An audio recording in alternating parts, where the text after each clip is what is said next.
Test, test.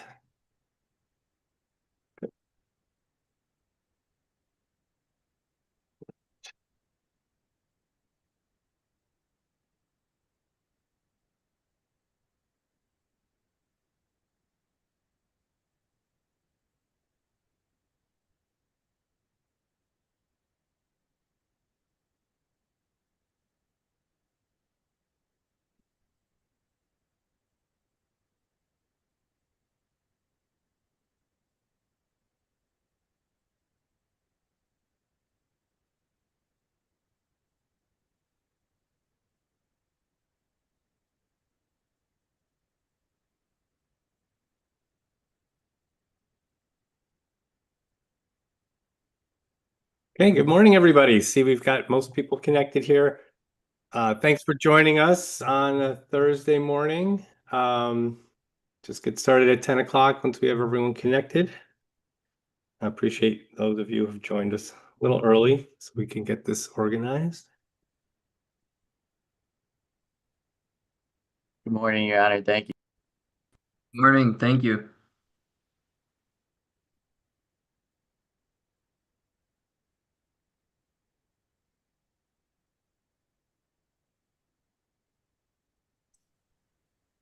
Good morning. Good morning. I'm just waiting for the rest of our participants to join us and the 10 o'clock hour. So you'll see the live stream's already on in case people want to monitor the hearing. Otherwise, we'll just sit tight until then. Judge, I have my associate Jessica Biggett in my office with me. Would you like her to be on video as well? It's not necessarily. Do you expect that person to be speaking? No. No? Okay. Yeah, so that wouldn't be necessary. If the person does speak, then just have them switch seats with you and Will do. be on the camera. Okay. Do I need to list her on the service list then? I don't think so at this point. I don't think that person's on our list at this point yet. She has not appeared at this point. Okay. Yeah. Okay. Yeah, so I'll just leave her off. Okay, thanks. We'll correct it if we have to.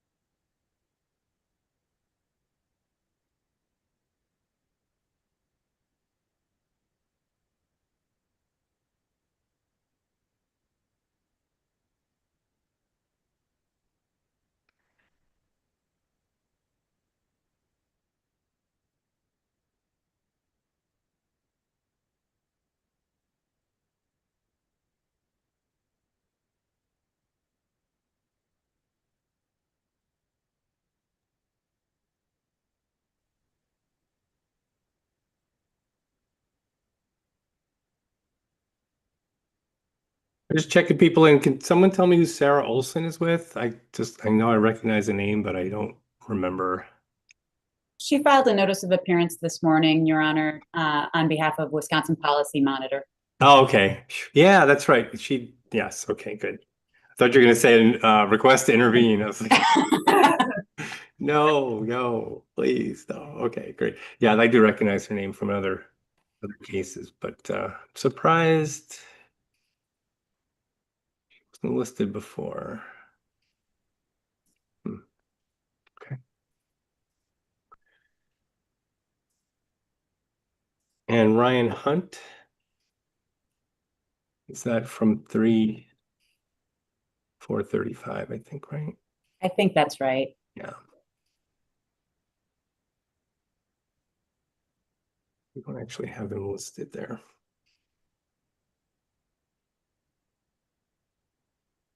Maybe they're just not ready, don't have the name right. We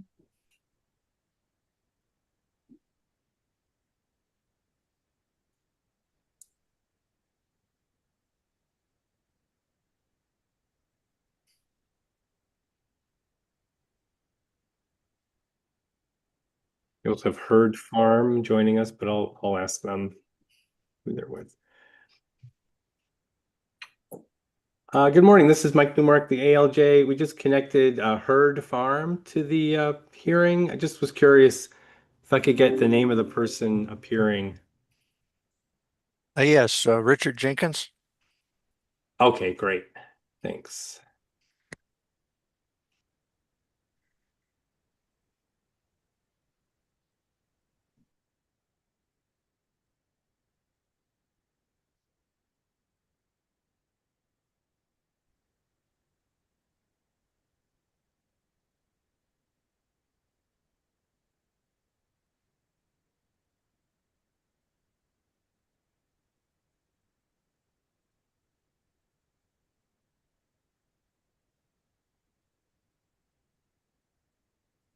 Here it comes, everybody.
All right. Looks like we have just about everyone connected. I think we're missing Mary Owen, but I'm not, given what she mentioned in a filing that she's not going to be filing testimony, I'm expecting we're not going to see Owen joining us.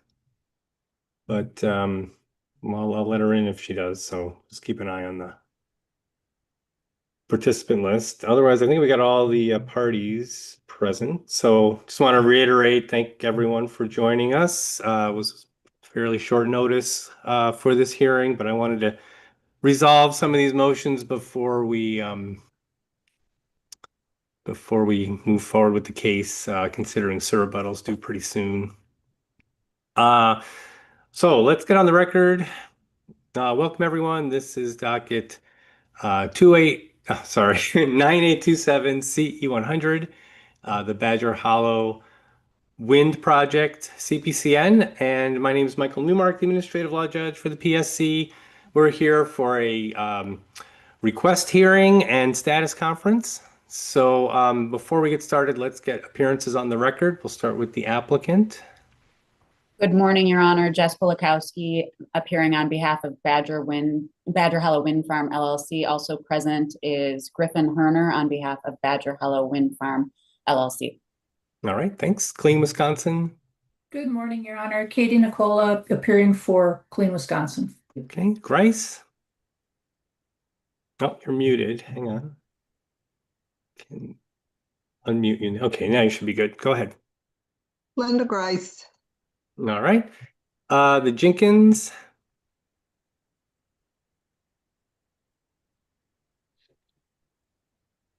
Frank Jablonski, Progressive Law Group, appearing for Jenkins. I'm accompanied by Mr. Jenkins, who appears on the screen as Herd Farm. Yeah, I changed that to his name, so thanks. Metallica. Gina, you there? Gina Metallica. Metallica. I tried. I'm gonna mess that up every time. Metallica. Okay. Sorry about that. All right, I got you there. Okay. Mary Owen, I believe, is not in attendance, like we mentioned before. Public Service Commission. Good morning, Your Honor. Attorney Evan Whites appears on behalf of the Public Service Commission of Wisconsin. Okay. Larry Regan, the Regans. Are you there?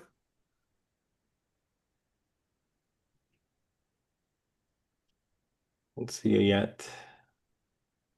Unmute you. Larry, are you there?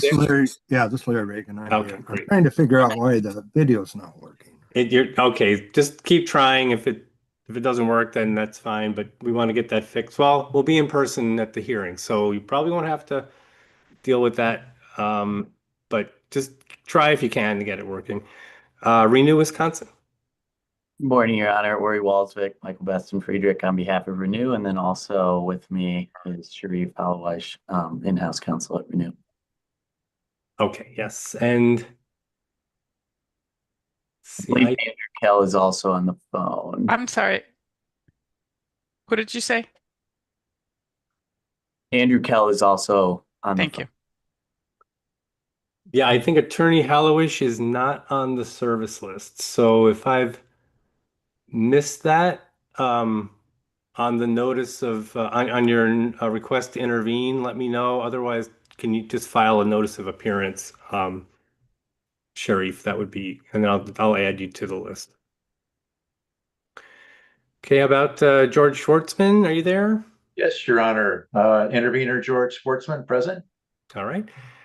Trustees of 435. Morning, Your Honor. Amy Jo Hunt and James Biddick, the trustees of 435 County Highway E. All right, great, thanks. I'm gonna change, let's go off the record. Just gonna change your screen name here.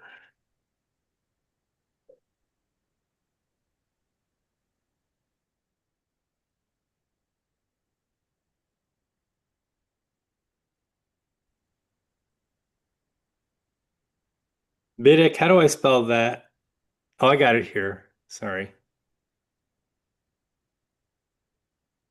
I have James Biddick. Did you guys say it's James, right? Amy Yes. Jo and James. Okay. I think I got it. Your Honor. Yes. Who's So that? Sharif, actually, we did file a notice of appearance for him. Okay. PSC reference 533779. Okay, that's fine. I'll just add them to the list then. Yeah, let me just Okay. write that down.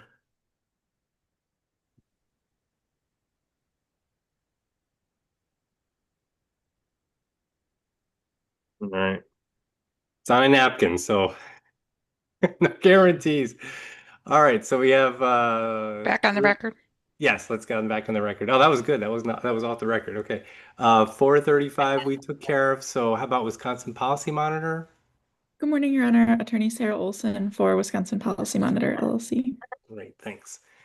All right, good deal. So we've got everyone here just about, and we have made our appearances. So oh, hang on, off the record, get someone joining here. Oh, there's Mary.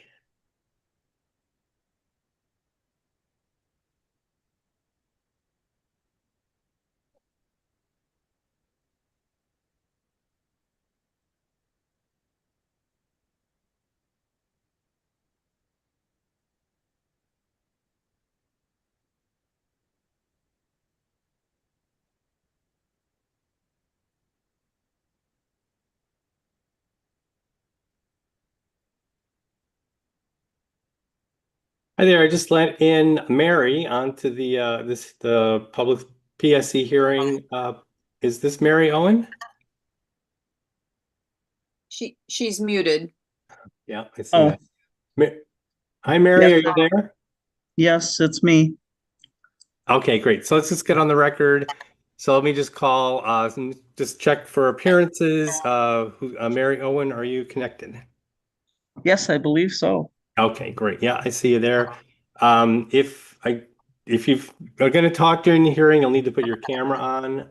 And I think there's a little bit of feedback going on in your connection, but It could be. I've just been outside working. I'm really kind of not cleaned up. So okay. All right. Well, I would rather not do the camera. well, it's off the record. So yeah, if you need to talk, you'll need to have your camera on. Otherwise, you can keep it off for now. Okay, thank you. All right. So I'm not hearing that echo anymore, so you can keep your mic on. Let me just say, if I do hear distracting sounds from someone, I'll just, yeah, we're getting some sort of echo on yours. I'm gonna mute you and just unmute if you want to speak. Okay. All right. Okay. And That didn't work. Here we go. Okay. All right, great. So I think we're good to go. Okay, well, let's get on the record. So we did have a number of topics that I had identified on my email. We originally set this for yesterday, the 4th of June, and then, well, for a variety of reasons, one of them being Attorney Jablonski's request. We moved it to today, but that didn't have any conflicts for me, and I'm glad everyone could accommodate this. But the topics I had provided on my email on Monday was that we would resolve the requests for ALJ order, and I provided a document attached that lists the various requests, the numerous requests. So I want to get those resolved. Discussing the status of existing testimony and exhibits with respect to compliance with format and filing requirements. And there's another attachment, 2 attachments related to that. And discussing logistics with respect to participating on location at the PSC hearing room for the party hearing session, as well as other matters. So, we're going to go right into the requests. And I'm going to do a lot of talking, but hopefully we can get through this pretty quickly. We can move on to the probably more useful matters for us to get the logistics and other information to you for participating in the future going forward. And So I think Your I Honor, can may just, I think I can simplify things for today. I do believe that both of the motions to compel are moot at this point, so we need not address those. okay, yeah, okay, yeah, we're gonna get to that. So, but thanks. All right, I'm gonna turn off the screen share because I don't think we need that right now. So, all right, so just in terms of the requests, I think we wanted to handle, first of all, the motions to strike, the requests to strike.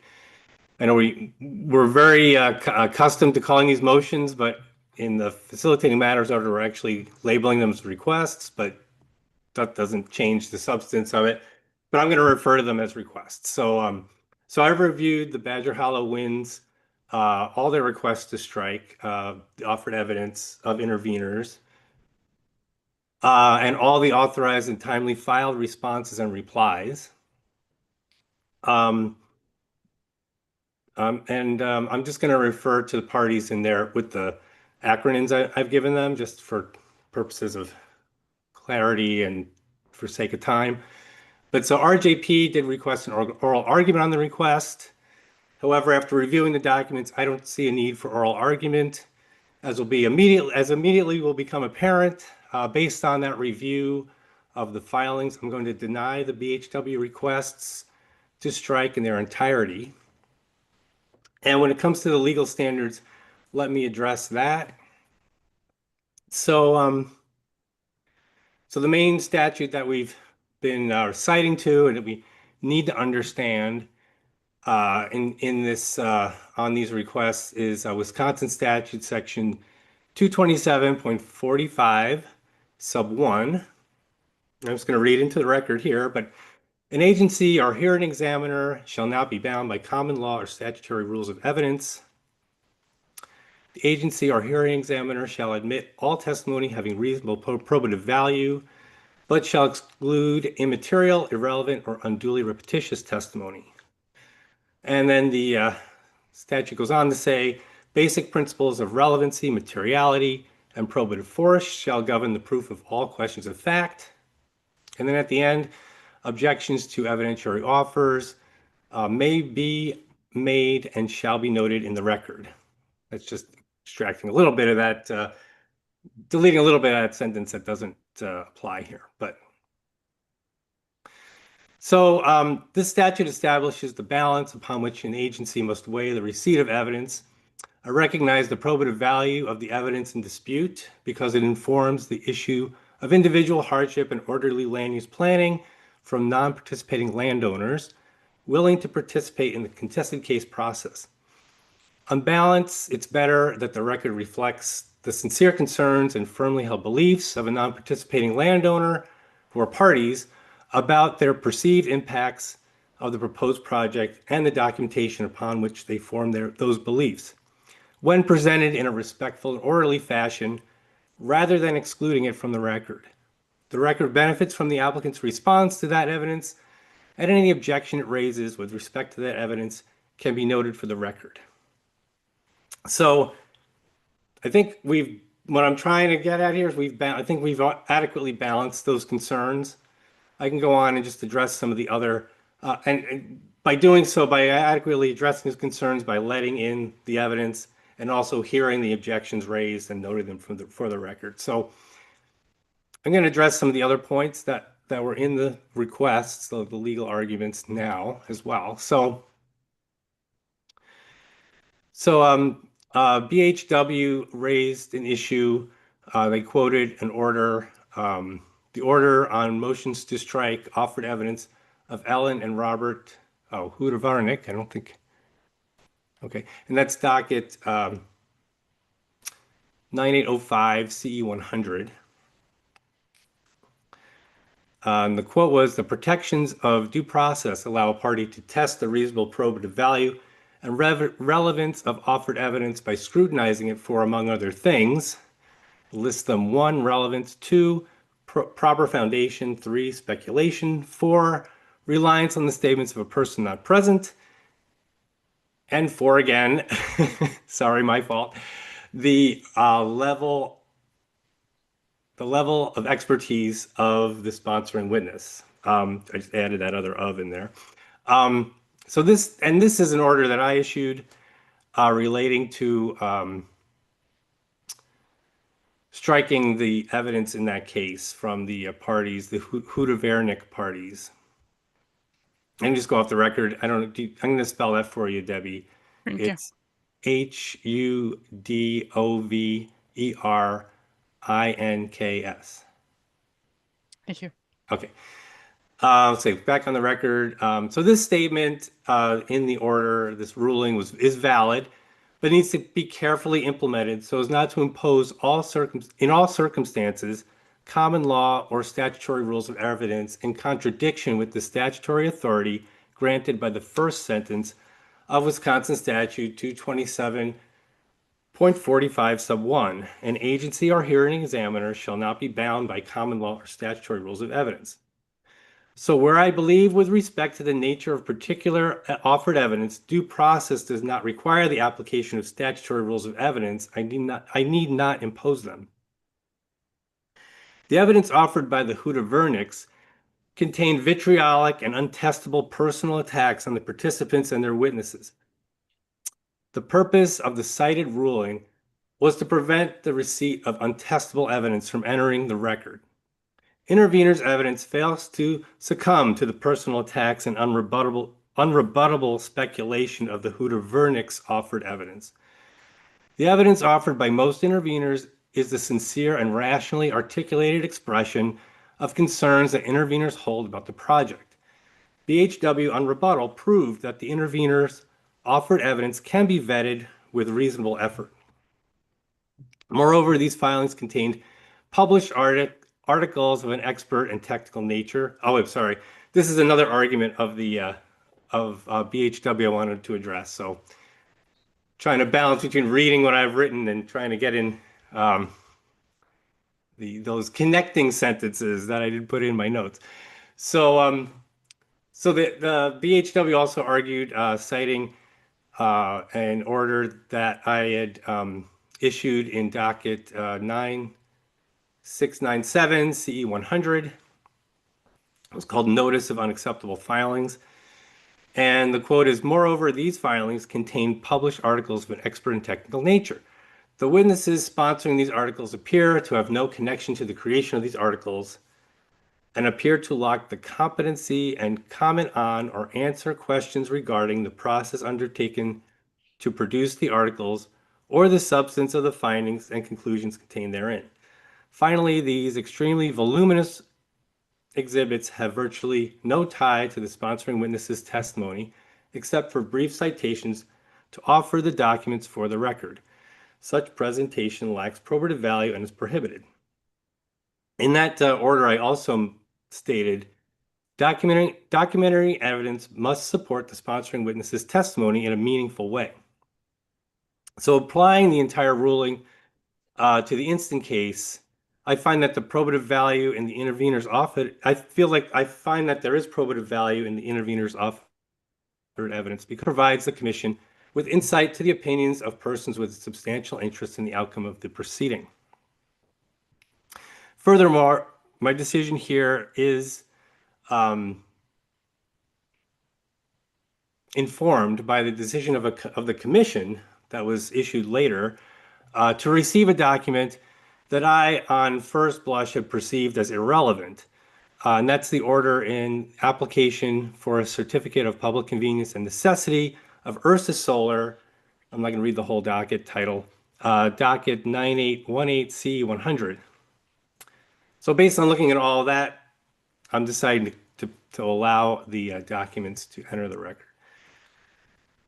Now, BWH also cites another order of the commission related to hearsay evidence. And it's quoting, I guess it's the quote of that was simply, the commission has, I guess they're just, it wasn't a quote of the order, but BWH argued that the commission has previously declined to admit hearsay into the record. It's citing the final decision in 3800 PLI 116. So just a little bit of background. In the PLI dockets, they're to review violations of the Diggers Hotline statute, which I will draft, and I will author a proposed decision, and the commission will review it and either accept it or reject it or modify it. So I'm very familiar with this final decision. But what we should note for the what's indicated in that decision is that the ALJ, me, received into the record all documents offered. So whereas so I don't believe it's correct for us to view the final decision as having declined to admit hearsay into the record. I think the hearsay was admitted. It's just whether that could be used as substantial evidence to formulate the basis of the decision, and that's exactly so. Let me just actually, yeah, BWH did cite the order here. It actually in its motion, it cited Wisconsin Supreme Court case, Gian versus Wisconsin Group Insurance Board, and it's a fairly standard, common citation that we see in this practice, but stated that uncorroborated written hearsay alone that were controverted by in-person testimony did not constitute substantial evidence. So that's the issue that was being dealt with in the final decision in the PLI case, but it didn't. The testimony was admitted. It just wasn't used to as substantial evidence to base the as a basis of the decision. So that's the important distinction. So I mean, in summary of all of this, the ruling in 9300 PLI 116 is not applicable to a request to strike because it does not relate to the admission of uncorroborated hearsay, but rather it does relate to whether upon a challenge to an agency decision, that evidence alone is substantial evidence. So the question is not whether it can be admitted, but whether it can be used as the basis for the decision alone. Also, BWH raised an issue about legal conclusions in testimony. So it stated evidence is inadmissible if it calls for a legal conclusion. It cites a court case, State v. Pico. So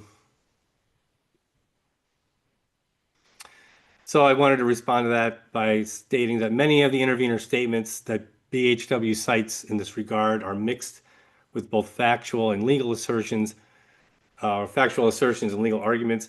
While it's not ideal to present this information in testimony, I'm not going to reject the testimony of these interveners on that ground. In this case, and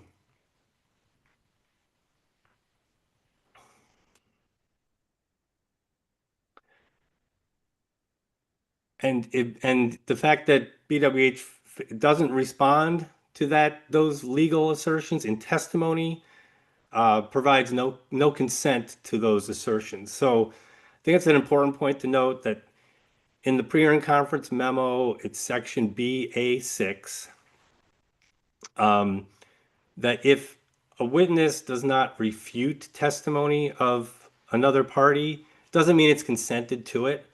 So in this situation, if a legal argument or a mixed fact and law argument is being presented by one party, the fact that the other party doesn't respond to it and affirmatively reject that statement doesn't mean it's consented to it. So, if on a brief, it can be argued, the legal assertions can be addressed by BHW on its briefs without having consented to the assertions in testimony. So I hope that helps.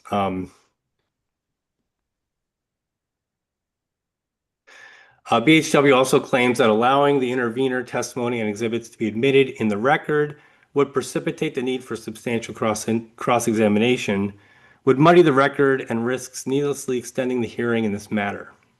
So I don't know if that's necessarily true. I consider interveners' questions raised in testimony and answered on rebuttal to be asked and answered. To the extent that an intervener finds BHW's answers insufficient, it can argue that now on its brief. So I think the interveners, and we see this typically where they're asking questions of an application and its intervener is arguing or is presenting the concept that the application is deficient in some way. And that's a valid criticism. But it doesn't need to be stated over and over again. So if you stated it once in direct, you've made that statement, it's on the record, that's your position. BHW can respond to that, and I believe it has to a large extent on rebuttal. And now, again, like I was saying before, you don't need to reassert your claim again on surrebuttal. You may make a brief statement saying, nothing. BHW hasn't convinced me otherwise. Everything I said before, I still believe, but you don't need to go into more than that. So if you've addressed an issue on direct, it's been responded to rebuttal, you don't necessarily have to re-argue it or re-present it in surrebuttal. So same thing with cross-examination, and we can get to this when it comes more to looking at the hearing practice, but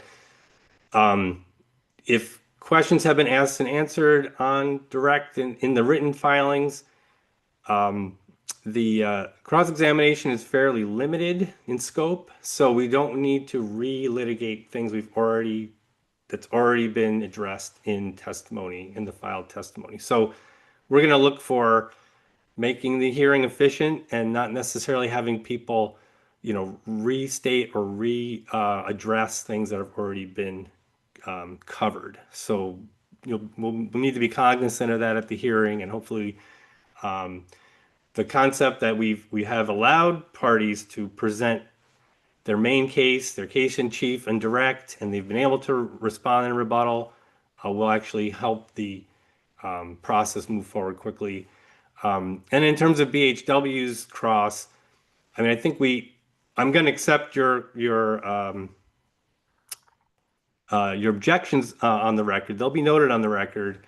And so to the extent that you need evidence to back that up, we know what the for example, what the interveners' expertises are in, and not in already that's on the record. So, and if it's just a matter of clarifying some of the witness's background, I mean, that's, I suppose, pretty common practice, but I think to the extent BHW has already responded to direct of the interveners, it need not pursue a further investigation on that. But just to sum up on the request to strike, I wanted to mention that what sets this process apart from a civil trial and allows for the relaxation under Wisconsin Statute 22745 sub 1 of the evidentiary standards imposed by civil procedure.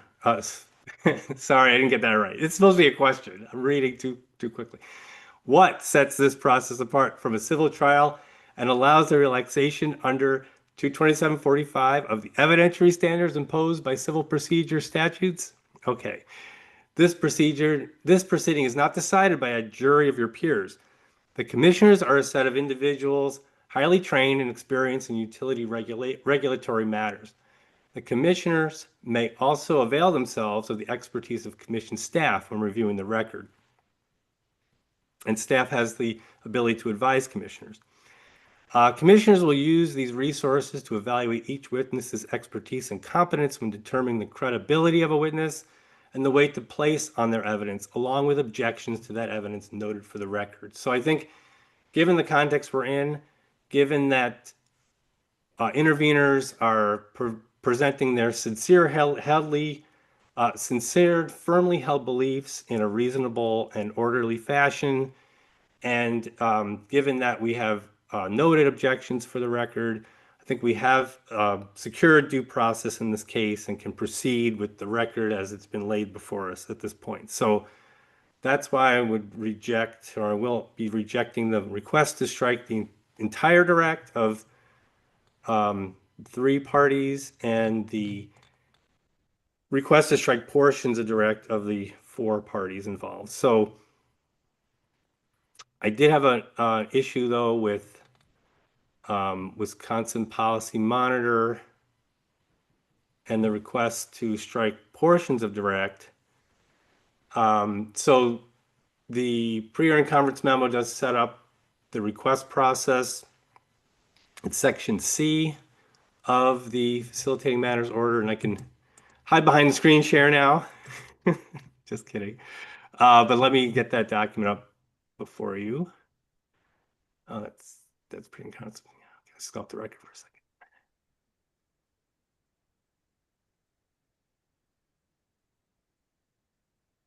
Okay, there we go.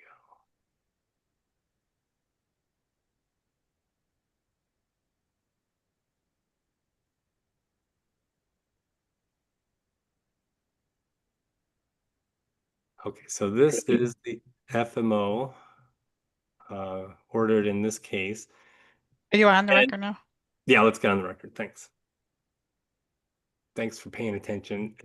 So the request for ALJ order does provide a process for responses and replies. And, this is part of what I saw with the unrepresented interveners did. I mean, it's a struggle, I understand, and you were forewarned many times about how difficult this process is, especially to participate pro se.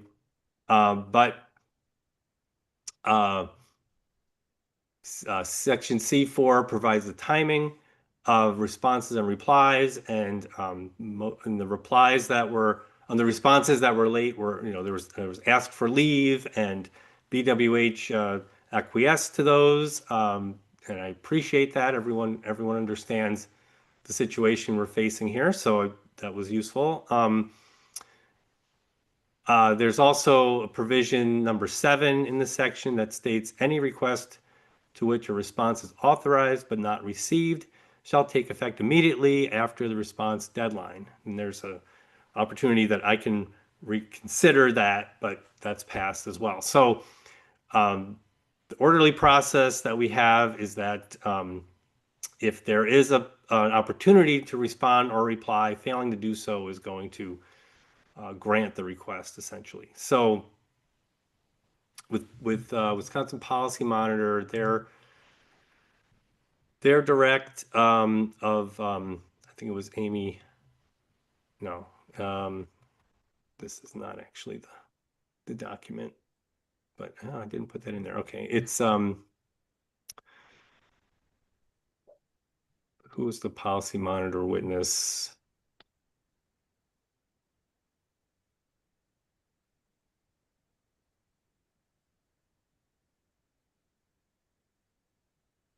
Brown. Yeah, there we go, Brown. So I don't have a response from PM for this request to strike. So so that's already been covered. It's already automatically been granted. So we're going to need WPM to refile the Brown direct in accordance with the request to strike. So the items that it's asked to strike have been approved. So besides that, all the other requests are denied. Your Honor, could I just get one point of clarification? Yeah, go ahead. You specifically mentioned the personal attacks and that those were stricken in the Hudavernick case.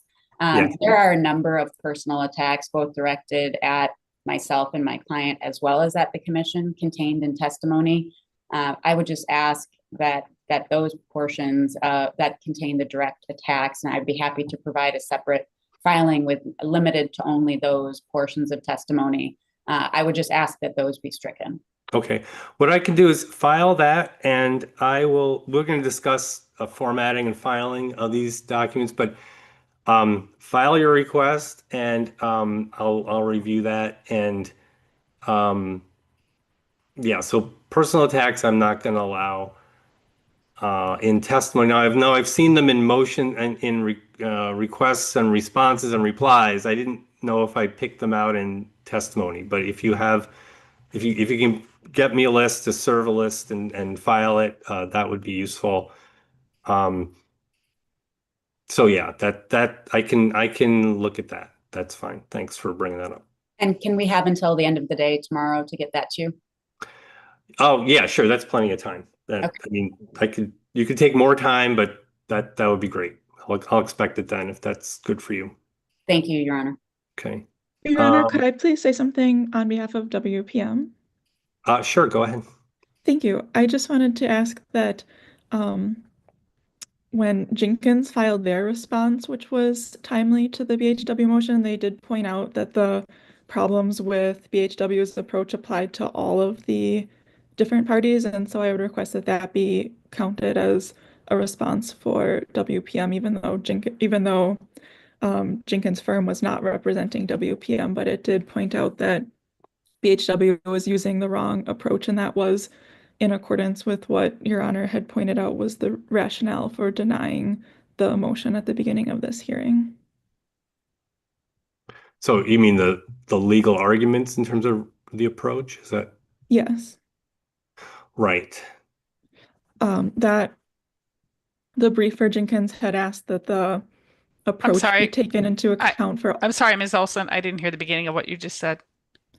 Yes, the timely brief that was filed on behalf of Jenkins pointed out that the problems with BHW's approach should be taken into account for all of the challenged evidence.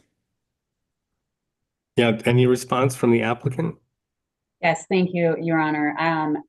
First and foremost, of course, Mr. Jablonski does not represent Wisconsin Policy Monitor and cannot make statements or assertions on their behalf.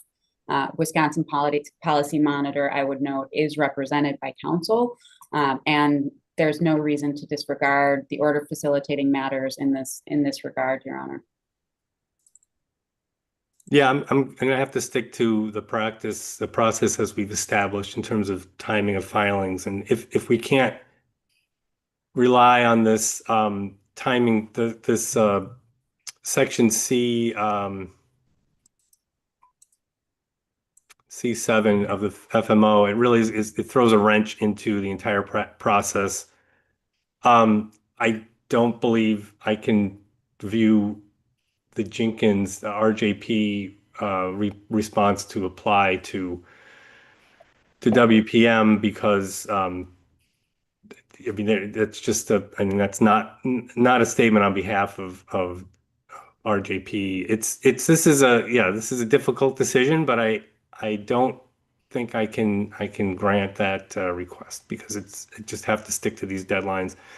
We can't. I mean, I've certainly seen when an extension is requested, that's one thing we can work with, but these cases are running so quickly, and we see that not being able to adhere to these time frames, or at least ask for an extension, is just throws too much uncertainty into the process.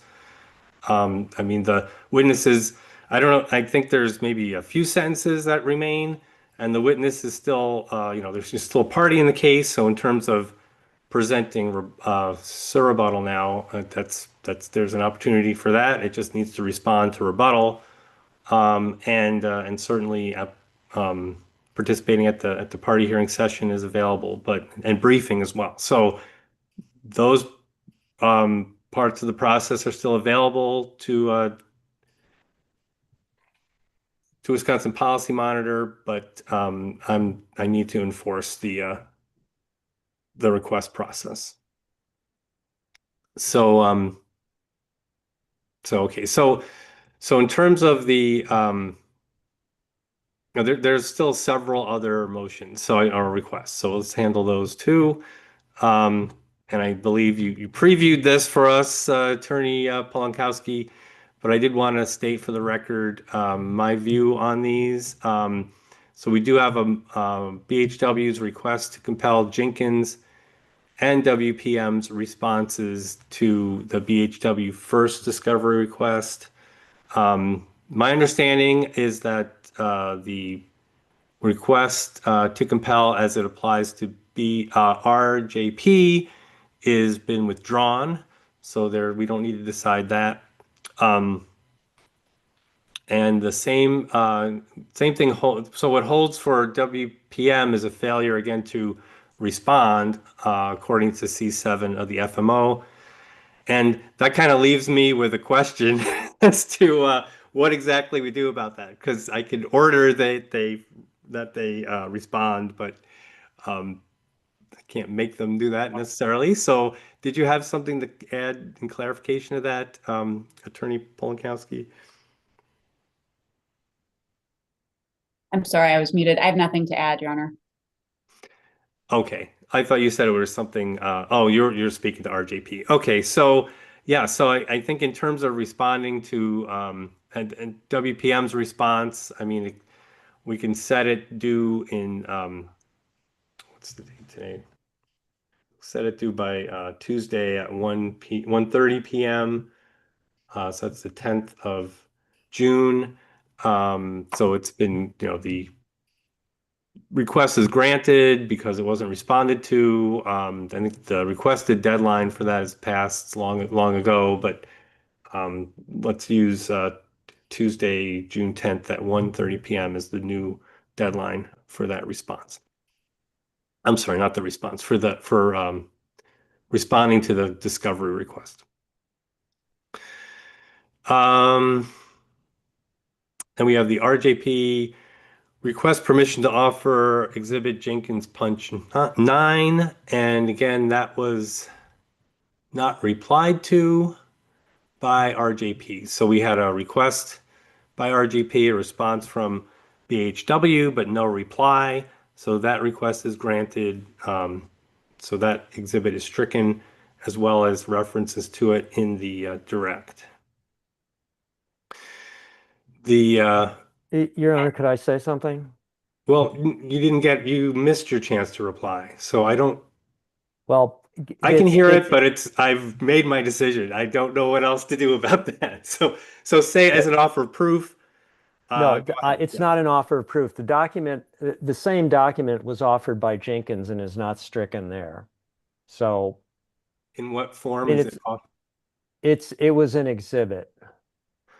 I believe that we mentioned it's, yeah. Okay. So it's been so is it a duplicate version of that somewhere already offered? Yeah, it's the same thing that came in consistent with rules and without a motion to strike, or maybe with the motion to strike, I can't remember, but it's in and it's from Jenkins and it's a different item. It's Jenkins 3, RPJ Jenkins 3. Okay. So, So as a matter of full disclosure, unless I'm told not to, I'm going to ask to, or I'm going to try to refer not to the stricken item, but to the item that's not stricken, which is in evidence in the proceeding. okay, so far that sounds good. Any response from BHW? No, my understanding is that based on your decision, the request is granted with regard to the exhibit that was attached and filed late, but denied with regard. We did seek to strike that same exhibit in Jenkins's testimony as well. So my understanding is you are allowing in Jenkins 3, but not punch 9. Did you say punch 9? Yes. Thank you. I see. So yes. Okay. So then, so just as a formatting filing issue, the punch testimony should cite the Jenkins exhibit. Okay, ready? How about the Grice LEG request to offer basically a Grice 11 out of time? Again, there was a request made and this is little. Let me make sure. So that's the exhibit, that's the request. Oh, there's no response from, wait, this doesn't work. Let's go off the record for a second.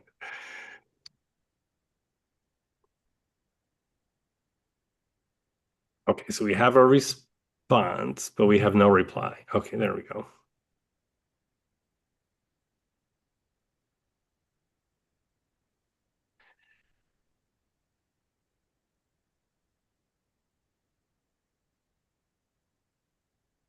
This is the.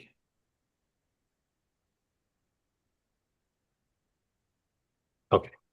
So I have the request, the response, but no reply. So the same holding, section C7 would apply to the Grice 11 exhibit. So that would need to be stricken from the direct testimony, and we'll not be receiving that in evidence. Okay, so we have a few motions, requests from George Schwartzman. We've heard the request and the response, and there's really was not enough time under section C7 for a reply. So I can provide that opportunity now. Don't want to give away my take on that. I already did, but that's okay. But go ahead if George wanted to reply to the BHW response. Your Honor, I would note that there was a reply filed by Mr. Schwartzman this morning. This morning. Okay. I did file this morning. Yes. Yes. Yeah, and I wasn't expecting to Sure. see. I mean, it was still pending, so I was Sure. going to provide you an opportunity to make that statement now. If you just want to read that out, I don't know how long it is. I haven't seen it yet, but if you want to just make a statement, and I'll just run the Sure. You want to read? I can read my reply then, Your Honor? If that's what you like, yeah, go ahead. Sure. We're on the record, reply, right? yes, I'll read it. Here it is. All right. Intervener Schwartzman's reply to the applicant Invenergy's BHW response to Schwartzman's motion to cancel the CPCN hearing, and Schwartzman's reply to the applicant's Invenergy letter to the ALJ re Schwartzman's unnecessary reply. My reply to both the mentioned concerns of the applicant Invenergy BHW is that Invenergy and the WPSC members are either unaware or unconcerned about the serious problems that this industrial wind turbine project will have on the health, safety, and environment of the residents of the Driftless area in Southwest Wisconsin.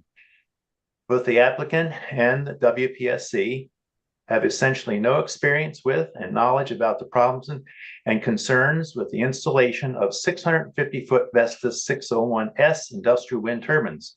Turbines of this size have never been installed in residential and environmentally sensitive areas such as Southwest Wisconsin. 17 of the BHW wind turbines are planned for the installation within a 3-mile diameter of the Iowa Grant school buildings. Only one other wind turbine of the size BHW wants to install has been erected in the United States. It is south of Amarillo, Texas. It's a very low residential density. It's very flat. It's a semi-arid region. This 650-foot turbine is being researched by West Texas A&M University at the UL Advanced Wind Turbine Test Facility. I have said before that the residents of the Driftless area are not guinea pigs, and this area is not an industrial sacrifice zone. I have previously listed some of the studies and research that need to be performed to show that these wind turbines are safe for residents and the environmentally sensitive Southwest Wisconsin.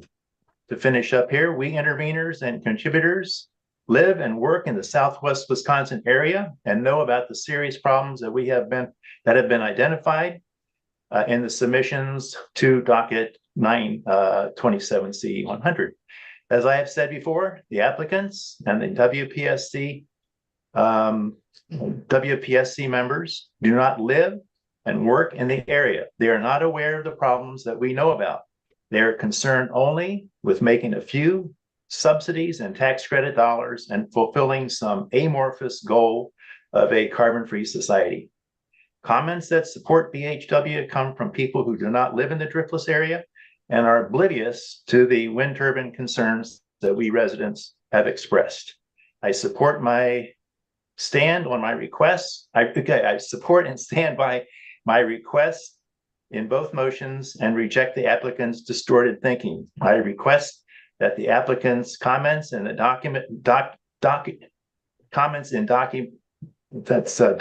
548-132 and 538-133 be struck from the docket 998-27C100. I request that the ALJ find some mechanism to cancel this hearing and invalidate BHW's CPCN application. Very truly yours, George Schwartzman. Okay, Thank you. great. Thank you. Yeah, thanks for making that reply.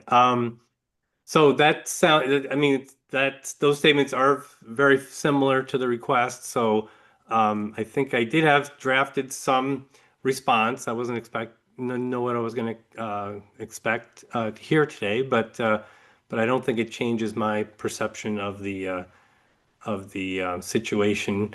I just want to be careful because I have a number of things to address here. But I think, first of all, there's the request to cancel the hearing. I wanted to address that. And the way that request was expressed, it had separated. So it's one request, including both the request to cancel and the request to deny the application. So in terms of the request to cancel, I had 3 points. I think I had an answer for those 3 points. So let me just respond to that. So the request with respect to items 1 and 2 sought to cancel this proceeding based on various assertions of fact that the record does not, and this is the requester's opinion, that the record does not support approval of the project. So the assertions of fact are that the assertions of fact made by the requester is that the record does not support approval of the project. So these items, so I'm denying the request of those on the basis of those 2 items because of improper timing. So a party may present, based on the record evidence, its argument on the outcome of this proceeding to the commission in its merits brief, but there's no mechanism to request a cancellation of the hearing based on a lack of evidence on the record at this point at this stage of the proceeding. So in terms of canceling the CPCN, item 3 of that request sought interlocutory review sought interlocutory review of this tribunal's decision to grant BHW's objections to 4 requests to intervene. So I'm going to deny that grounds for canceling CPCN because it's untimely filed. I explained the decision to reject those applications for intervention at the pre-hearing conference. And there's a transcript of that in the record here. So the grounds for canceling is essentially a request for interlocutory review of that decision. So under Wisconsin Administrative Code, PSC 2.27 sub 2, a party must make such a request no later than the next business day after the ruling. The persons to which the request, the decision applied to sought no such relief from the commission, and it's essentially too late to raise it now. So basically I'm denying the request to cancel on those 3 items that witness Schwartzman had identified on those grounds. So it's also the request to deny the application, the application in general, the second request to deny the application. Again, I'm denying that request due to improper timing, and restating what I already stated just recently. A party may present based on record evidence its argument on the outcome of this proceeding to the commission in its merits briefs, but there's no mechanism to deny an application at this point in the proceeding. I think what the outcome of today's hearing is that interveners will have been given, have secured their opportunity to present their testimony and exhibits in the case and to argue their position in their briefs, just like every other CPCN case we've had, and they can present that to the commission. The commission will review it and make a decision, and that's how the CPCN proceedings proceed, and how they how they get resolved in the end. There's a final decision in the end. So in terms of canceling a CPCN or denying the application, and at this stage of the game, it's just not, there's just no mechanism to do that. It's just not available. So a couple other things I thought were still not necessarily pending, but I wanted to address. I wanted to make sure we understood. Badger Hollow did send a letter regarding an expert appearing by Zoom, and we are holding this hearing in person and on Zoom. So I just wanted parties to understand, especially those who have not practiced with us before, that essentially the applicant's giving us a warning that Daniel Howard will not be at the hearing and not be on location in Madison for the hearing. So generally, I have no issues with that. No one has raised any. No party or commission staff has raised an issue with it. So that's how we'll expect to proceed with witness Howard appearing by Zoom. And Your Honor, if possible, could we schedule him to appear at the outset of the second day of the hearing by Zoom? He is actually out of the country, so it would be helpful if we could set a date and time for him. That's probably okay. I mean, I'm assuming we'll have a second day, but assuming we have a second day, that's not a problem to set witness Howard as the first witness on the second day. I will make sure that he's available as well into the evening on the 17th, just in case. But if we can plan to call him in the morning on the 18th, that would be helpful. Okay. Your Honor, if I could interject. Yes. Our witness, we would like our witness to appear by Zoom. I just presumed that was possible. And when I came across this letter, I thought, I didn't understand right. why notice had to be given. Yes. Did I miss something? No, I think you're correct. Notice is not necessary. I'm trying to think. There is a case where we had a pre-hearing conference and the parties wanted to receive notice. Because I mean, just to back up a bit, like we're just starting out on location hearings. There's 4 of them now scheduled this summer. So we did a few after the shutdown for COVID, but now, there's these cases that I've seen involve a lot of landowners and people who are not represented.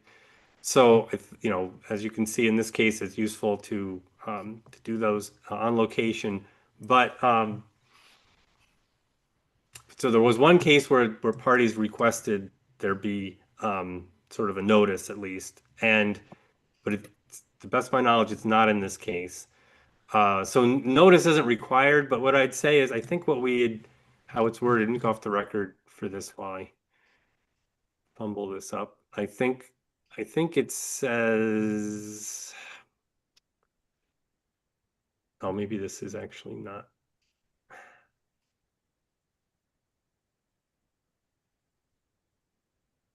Okay.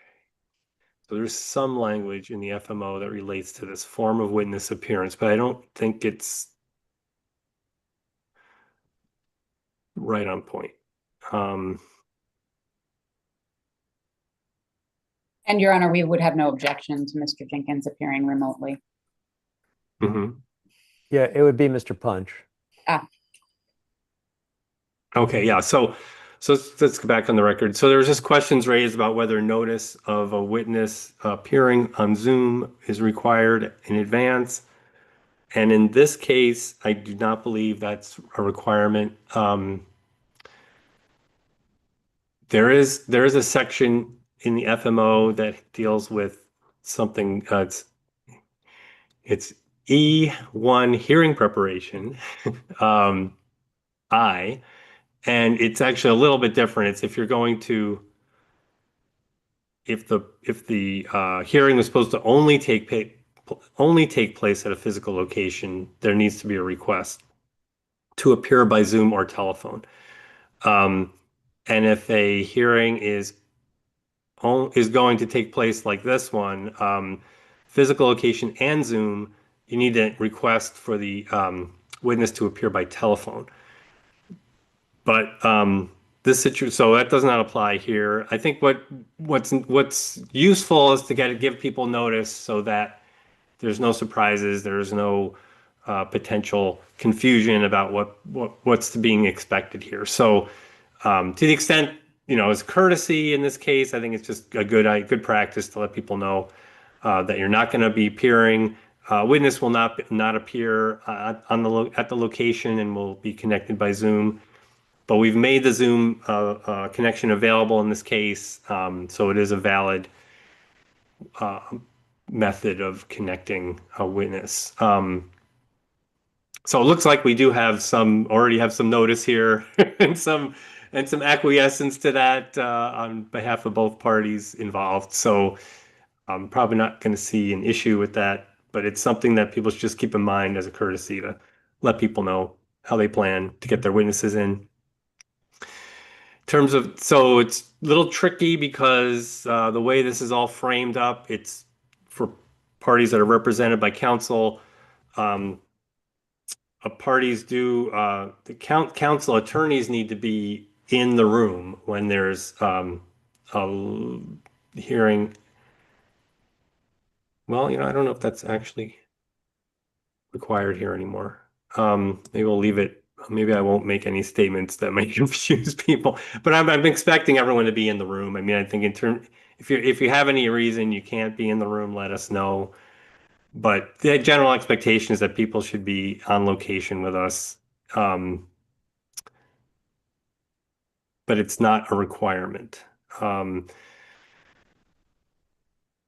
I suppose it's so you'll have to gauge whether, it may be to your benefit to be in the room. So that's up to you to decide.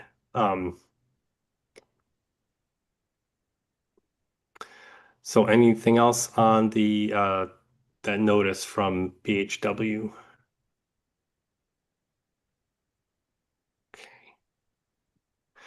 So I did have a number of other items to talk about. They relate to filing and what to expect at the hearing location. We've been going for about an hour or so.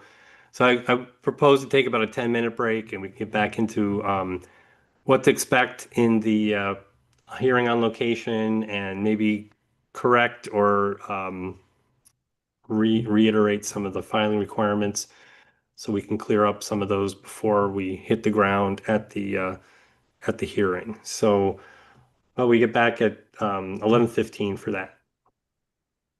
Thanks. Thank you, Your Honor. Thank you. Okay. Thank you.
Hey, Karen.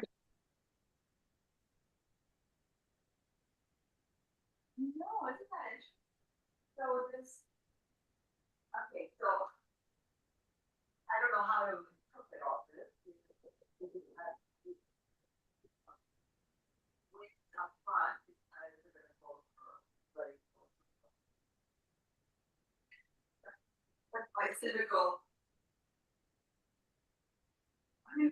Gina, you're not muted and we can hear your phone call.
All right. Okay, let's get back. Sorry, but I'm just looking for the buttons here. They weren't showing off.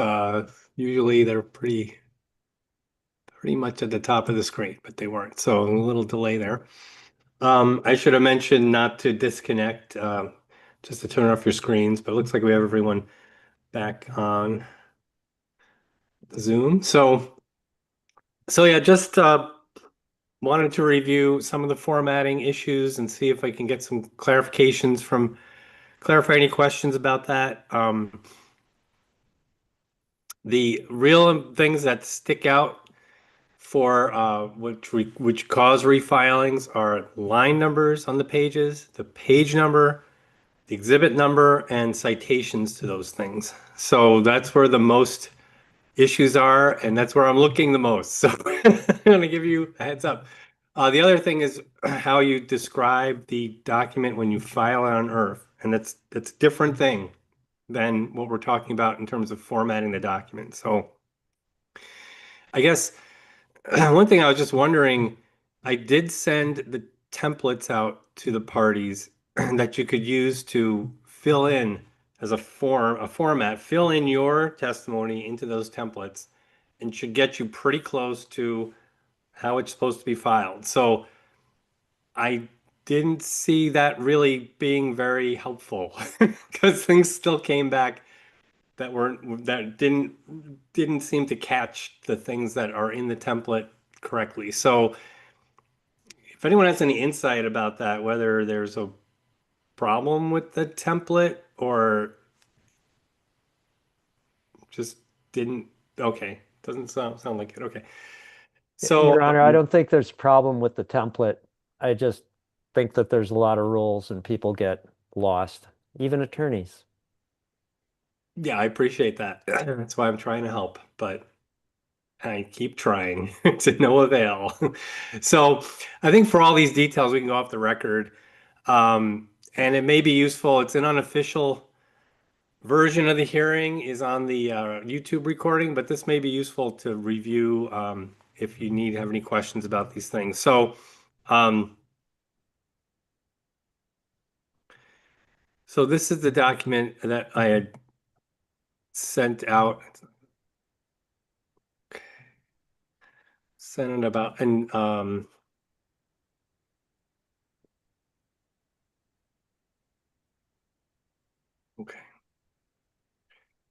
Correction comments document. So you're going to see this coming in.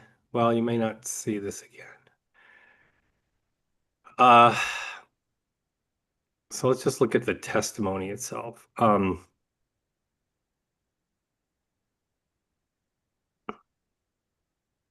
Okay. So I don't want to pick on you, Linda, but it's a good example to show what was done and then how we tried to fix it, because I have both of those documents. I think they're both. It's not going to come up. All right. Okay. Well, I'll just bring up your original filing.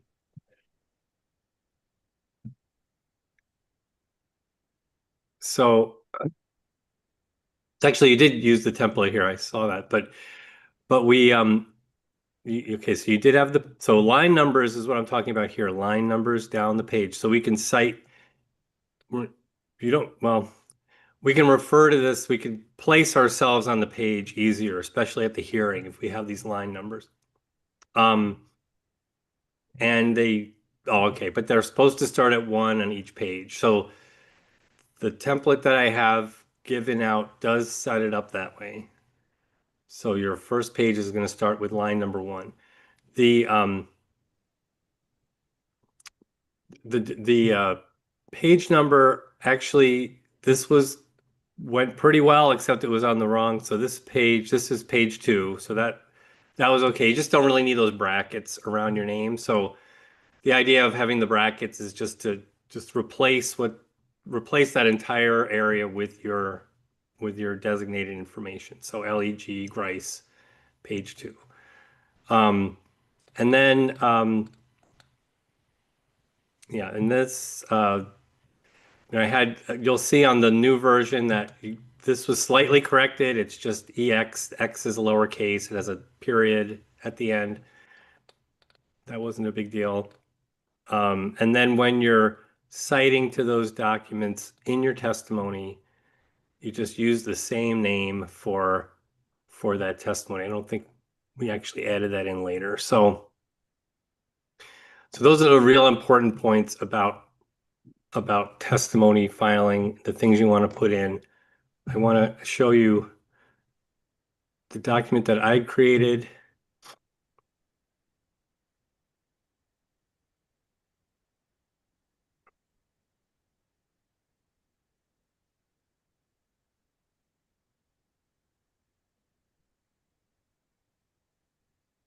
So this is the one that I created based on your original filing, and I think this is also reflecting some of the issues I had with the testimony and the exhibits that we can receive.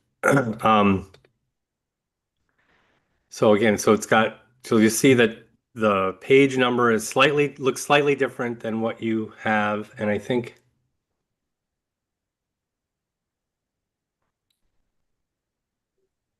I think there was another version of this too, right? Because I'm lost here. I think it's LEG should be the number.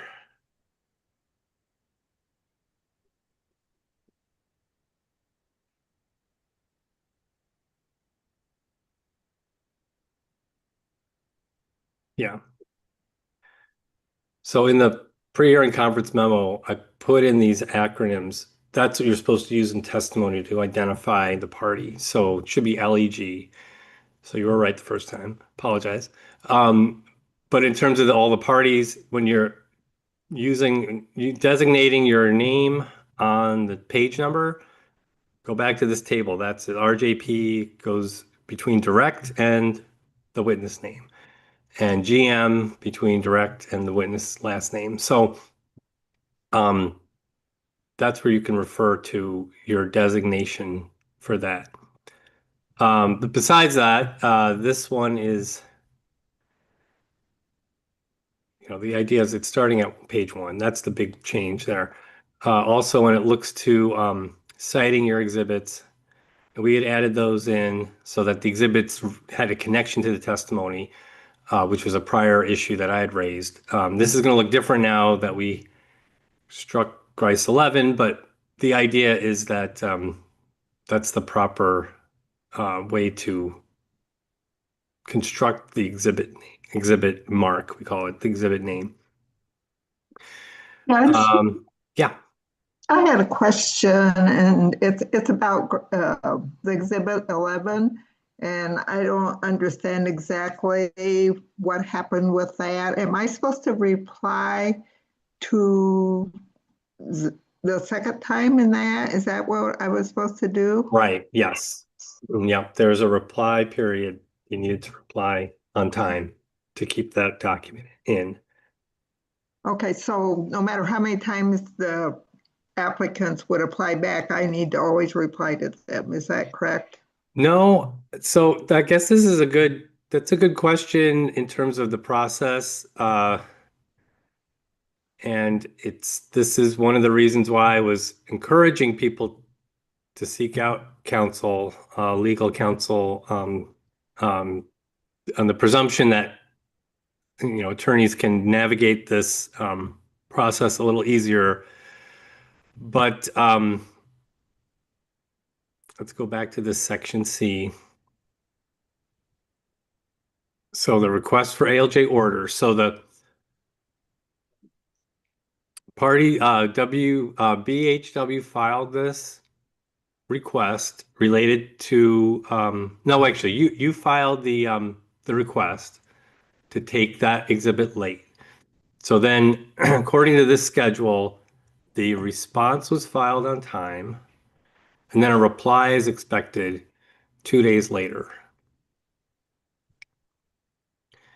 So there's just the 2 filings, not the 3. That's the problem with that in that part of the process there.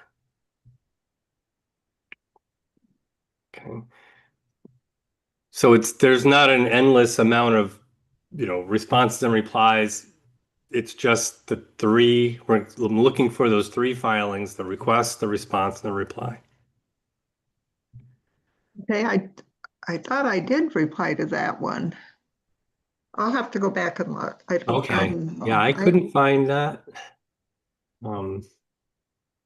I did reply once, but maybe I was supposed to reply again. I don't know. No, there should just be the one reply. I can go back and look. Okay, go back and look. That's fair. Let me know. Okay, thank you. Uh-huh. Okay. So then the other item that really gets people stuck is the filing name on IRF, that what we call the IRF document description. So that's it's one of the items on the list here. So this document, can't get to it through here. Sent this out again on the email.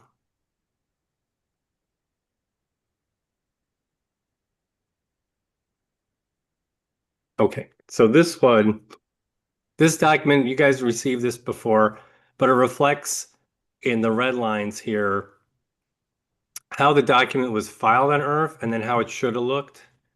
And I have a program in-house where I can make these changes, but if it's at all possible, you can do it correctly. I have like, I don't know, 20 cases running at the same time. So then all these things are getting filed incorrectly. So we had, punch rebuttal, testimony, and then parentheses Jenkins. So I know Attorney Jablonski, we've gone through this. I think we got this down. The correct format is going to look like the name of the testimony, that abbreviation for your party. I showed you before, this party identifier from this pre-hearing conference memo.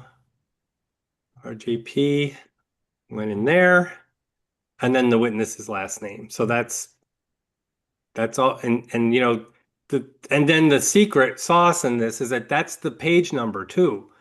So you don't need to do it a different way. You're typing up your testimony, you're putting in the correct page number, just copy that, and when you're filing it, use that same name. So, and let me show you quickly how to file something, and I'll show you exactly what I'm talking about when I say the IRF document description. So you're all familiar with this by now. I'm just going to shortcut to the record filing system, the upload page.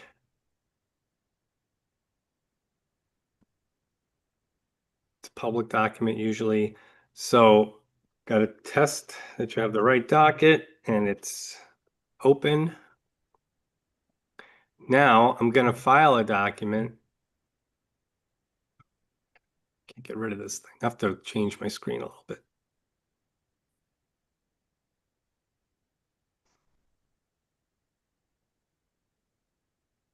Your Honor, if I can offer just one suggestion, when you'd asked for suggestions earlier, this portion, when you go to upload a document, because you're choosing the file from your own system and then you're entering yet another description. And I don't know about others, but my system automatically puts the description in there for how I named the file when I saved it. So I think one suggestion that could be given to interveners go forward to make the process easier is for them to save the file as the name that it needs to show on the docket.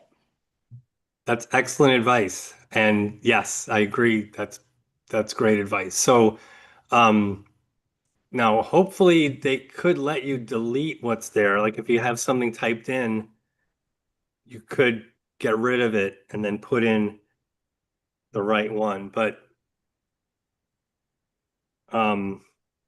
yeah, and actually in the next version of all these rules, that's actually in there. So there's another rule in that big document, Attorney Jablonski, just so you know, in the future, it's going to recommend that I mean, it's supposed to, it's telling you to do it, but telling you to name the file the same name, just keep that nomenclature the same. But, you know, I know there's so many details here. A lot of this stuff gets overlooked. But that's really good advice. So testimony offered, there you go. You're ready to go. Of course, I don't have a file here, but same as the page number. Now, if you have a refiled page, refiled testimony, it gets the R on it. So you name it with that too, right? So like Linda's new testimony, did I close that up? Nope. Linda's got the R. So you could just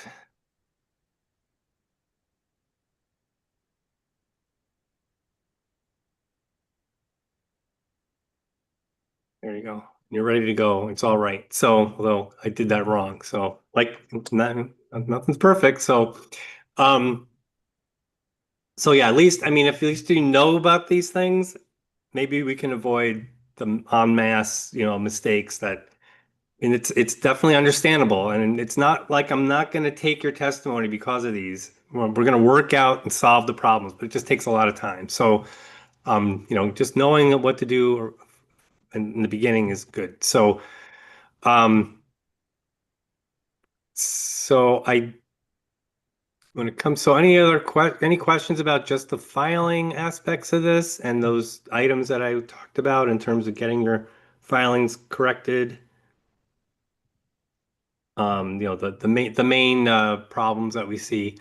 So some of these documents, some of the witnesses I'd already filed corrected testimony, and those are the ones I'm going to receive in the record. I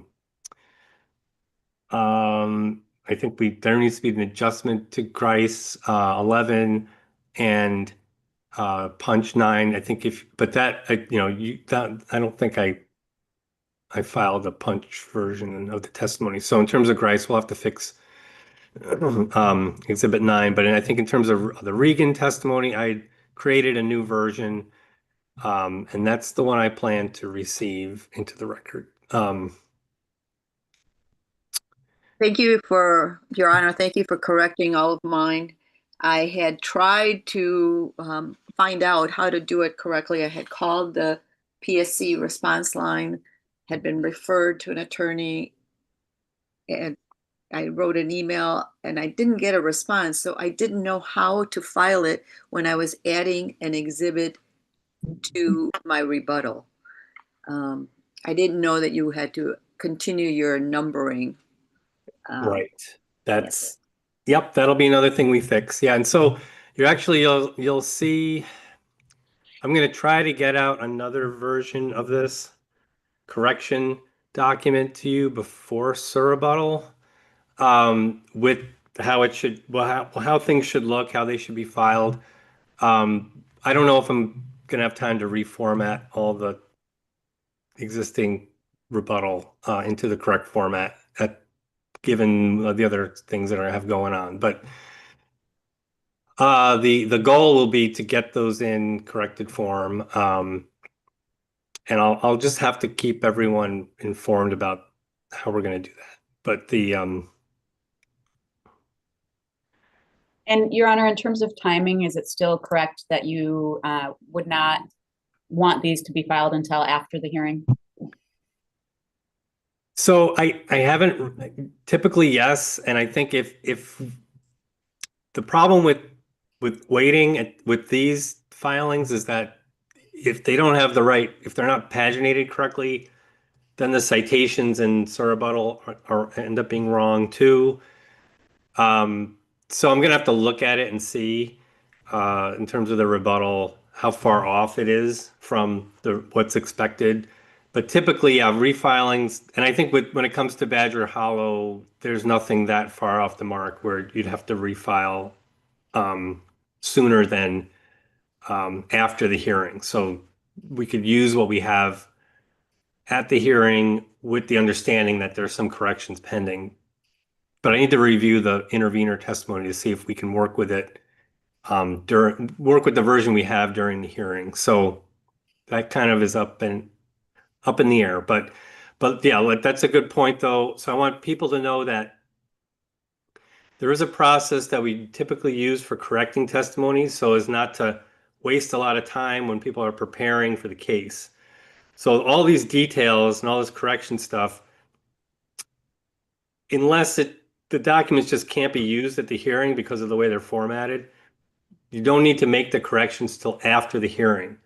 And so there's a process how we do that. But what I try to do is give you up front what's wrong with the filings, so that when you're referring to the filings at the hearing or in other testimony in these requests for an order, you can use the correct version of how it's supposed to be, how it was supposed to have been filed rather than how it is filed. So that's why you're seeing all these corrections coming in so that you can plan ahead for what's coming. So for example, like with Gina's exhibits, we definitely have to correct the idea that she started over with exhibit 1, because you're supposed to keep numbering sequentially across all of your filings. So your first exhibit in rebuttal may start at exhibit 12 because direct ended in exhibit 11. So like that, we have to make sure everyone understands that before we file surrebuttal and start talking about exhibits at the hearing, because we'll get the numbers mixed up. So I still have to review that to make sure we're good to go, that the corrections are only minor and that we can just use what we have at the hearing.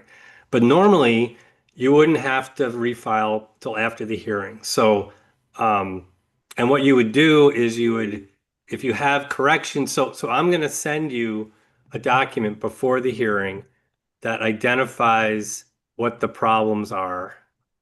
I don't have that here. Hang on. It's going to show you what the problems are in your filings, who the witnesses are, who the parties are. It's a lot of the logistics of how we proceed in the case. So just bring one up quick.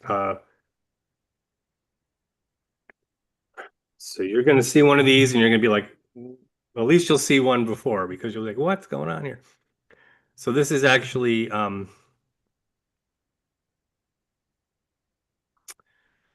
give you one.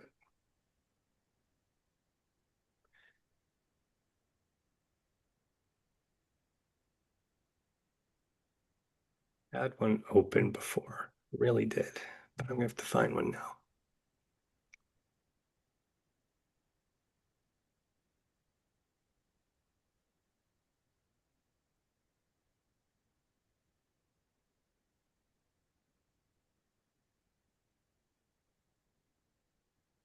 Bear with me another second here.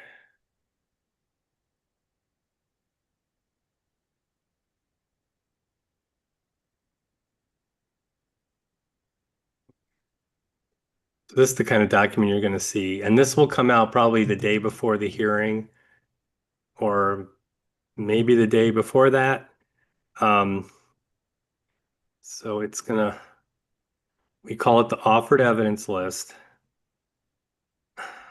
and it's going to show all the filings that I'm prepared to receive at the hearing and the witnesses and the parties in the case. So this one was a recent case we just done.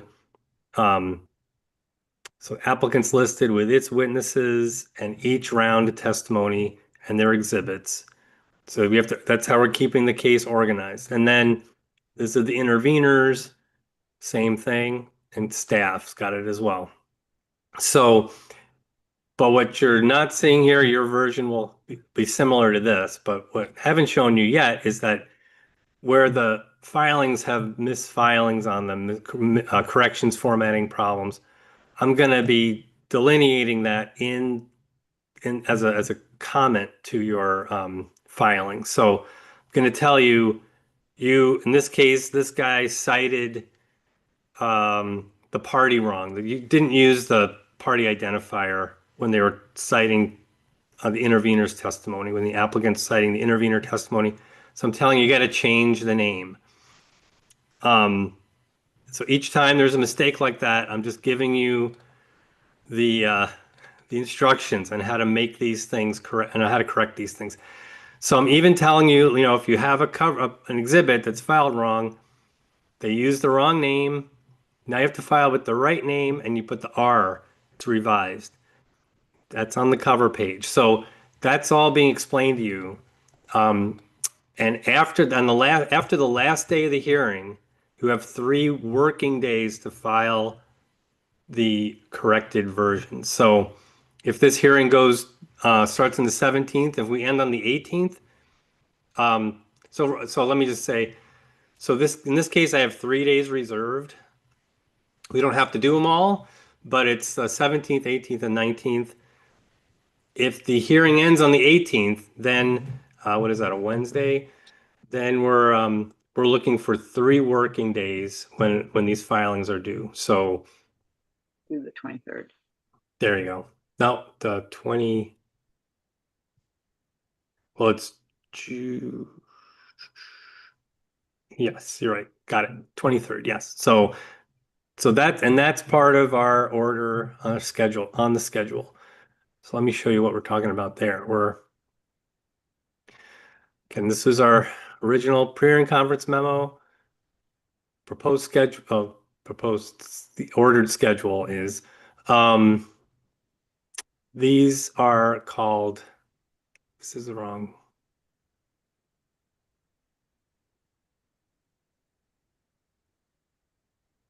'20th. Oh, okay. Yeah. So this is going to be what's on here is actually subject to change depending on the last day of the. I'm glad we I'm glad we noted this. Okay. So yeah, this schedule we'll push this out to after the last day of the hearing. These dates will change. So we're looking at the hearing ending on the 17th. These refilings would be due the 20th, but depending on the day, that may shift. And we'll talk about this at the hearing. We'll change these dates to hearing.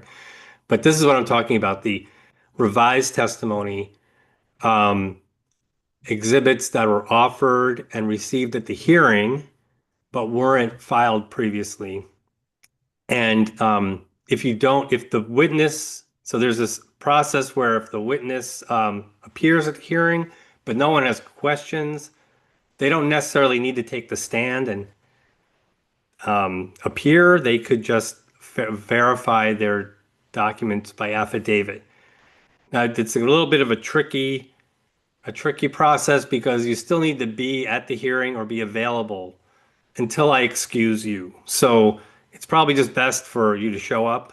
I mean, you need either to show up or be ready to appear if there are questions. And then if you don't want to take the stand and verify your documents, you could verify them by affidavit. That's if no one has any questions. It's probably easier if you just take the stand and I swear you in and ask you to verify your documents. It's really simple. So you get that choice, but it's not necessarily the best thing to file an affidavit. It's just more complicated. So that's what I'm talking. Yeah. I have a question. What is the deadline for you to know on the possibility of us bringing in an expert witness to the hearing? There is no possibility for that. Okay. Yeah. And, So to bring some of their testimony, you just mentioned. Right. So there is a process where exhibits can be offered at the hearing. So all of your documents, your entire case should be put in on direct. So the people you want to talk on your behalf, whether they're experts or not, all the documentation you want the commission to see goes in on your direct. And then rebuttal is responding to what other people sent in direct. And surrebuttal is responding to everything that other people said on rebuttal. When you get to the hearing, you can, like I said, if there's no questions, There is an opportunity not to take the stand. You just verify your documents by affidavit. But if you want to respond to something that someone said at the hearing before you take the stand, or you want to respond to something that was stated in surrebuttal, you can take the stand and add to your testimony just for that purpose, that limited purpose.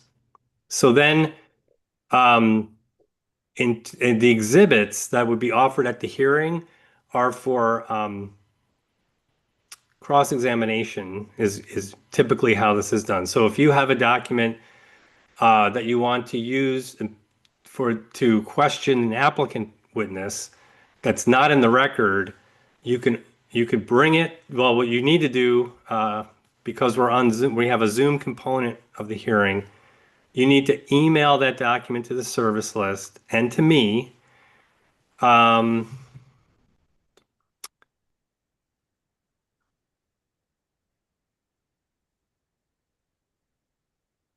Prior to the hearing. And let me just give you the right date and time because I've messed this up before.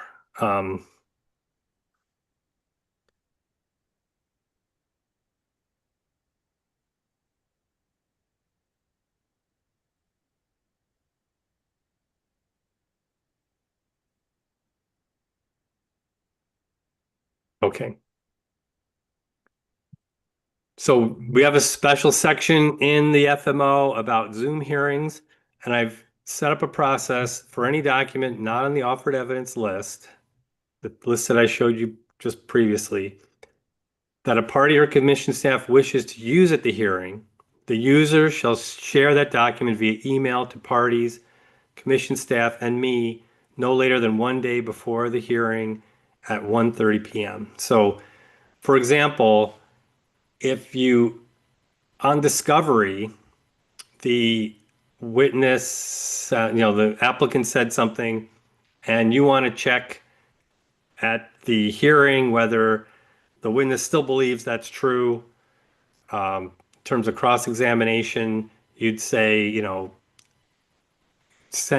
email that document to everyone the day before, and then basically we can bring it up at the hearing, and you can say, well, here's a discovery response, and do you still stand by that statement? So that wasn't in the offered evidence list. It wasn't offered before, but it's something that you could use at the hearing for cross-examination. And then then you have 3 days basically to put it into the form of an exhibit and file it and serve it on everyone. So that's what that process, that's what I was talking about when it's exhibits offered at the hearing, offered and received at the hearing rather than offered previously and that appears on the offered evidence list. Okay. But in terms of calling a new witness, that boat has sailed. You put your witnesses, introduce them and put them into your written filings.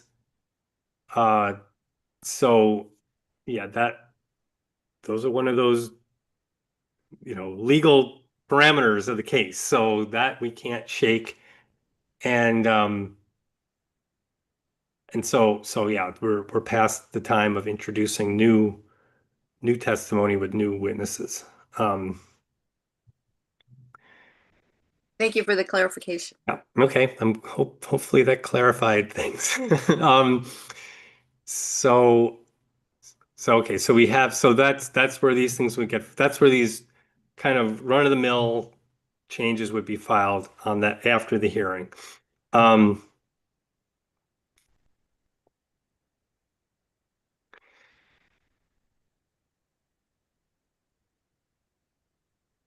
So some other items.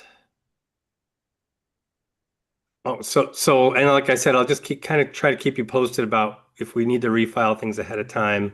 You'll see that coming from me, or I'll be making a request that someone do that because I might not have time to do it myself. But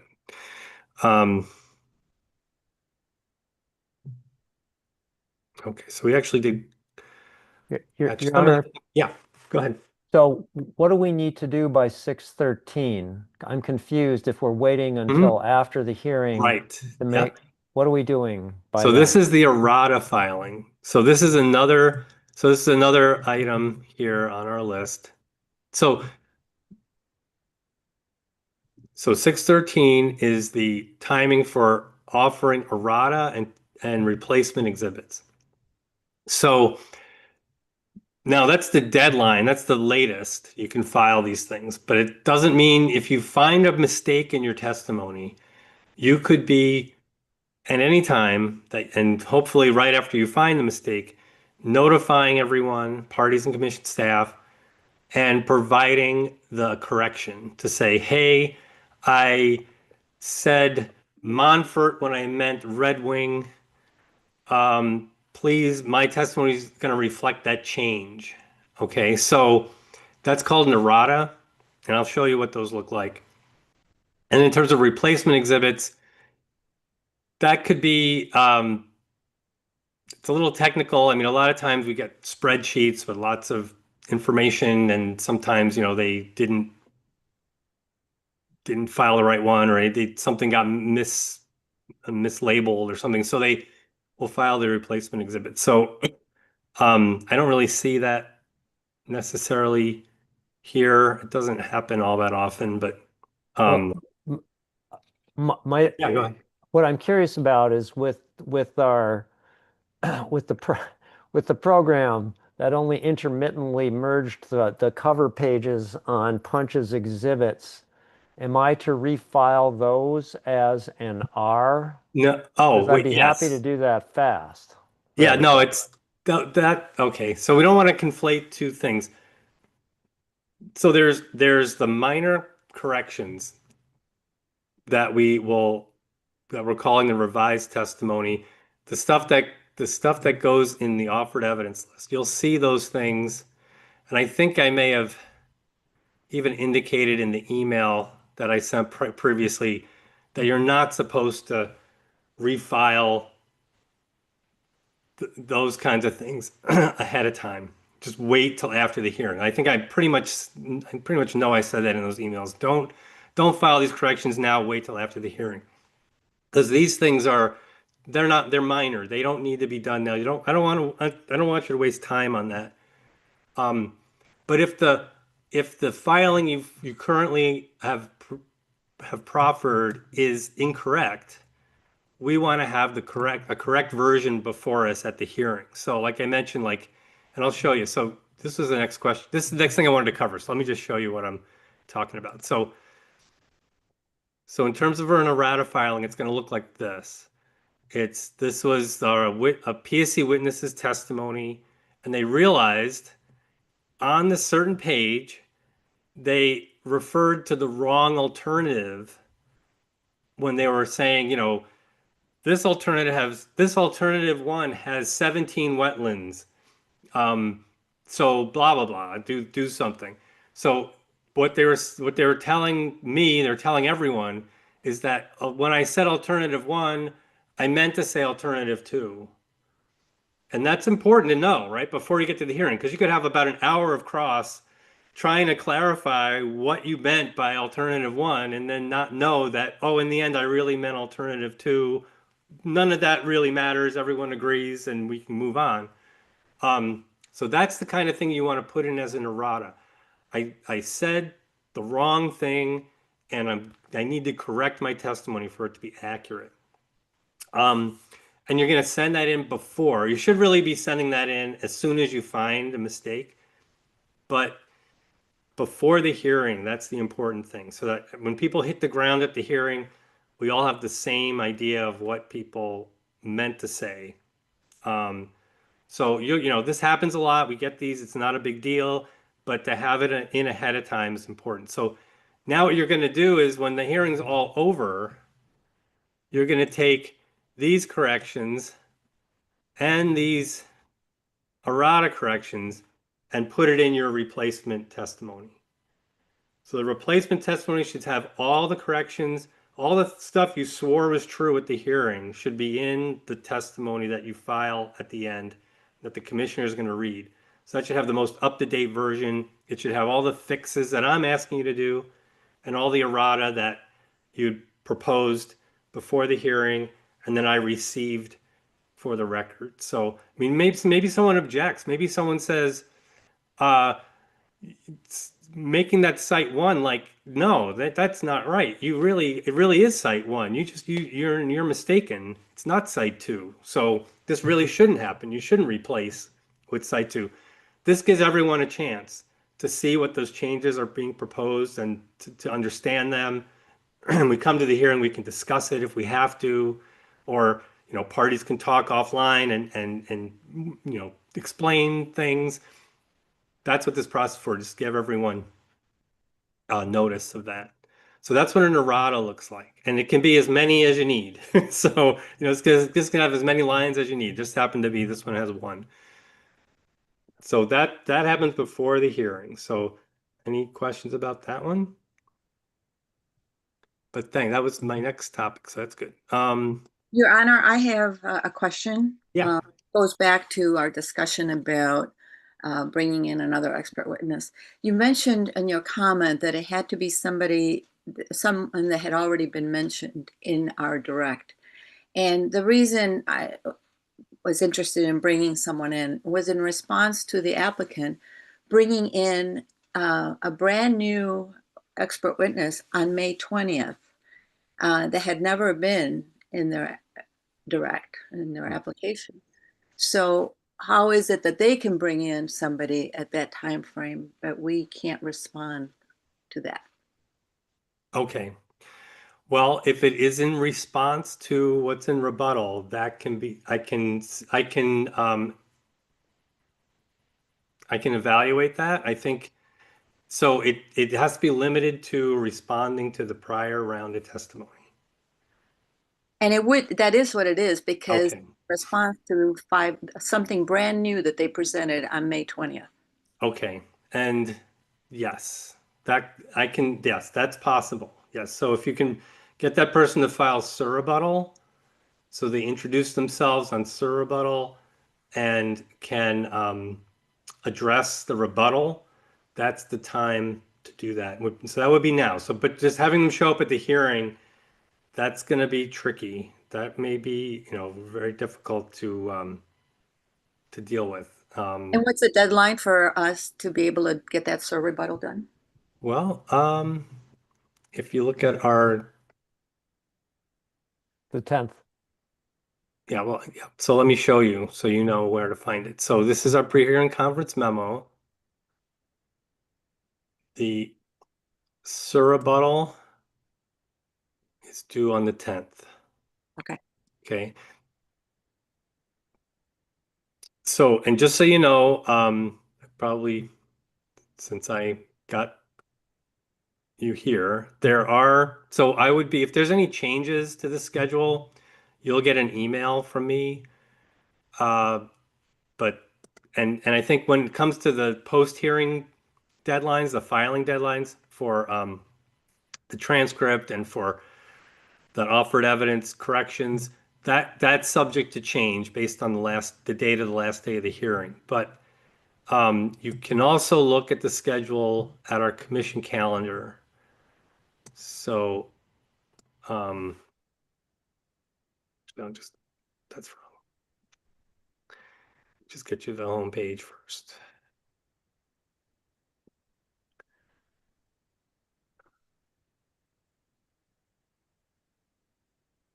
So start with the home page, go to commission calendar, and then easiest thing to do for this case is just check the schedule by case. Filter by the docket, case number.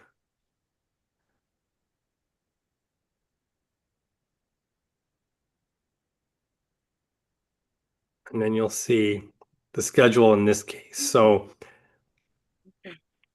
there you go. There's your surrebuttal. And you can actually put that on your own calendar, your Outlook or I think it works for Gmail too. Yeah. So that's another way to check our schedule. But like if it's something that pertains to the parties, I'll be letting you know. I don't really anticipate anything happening there, but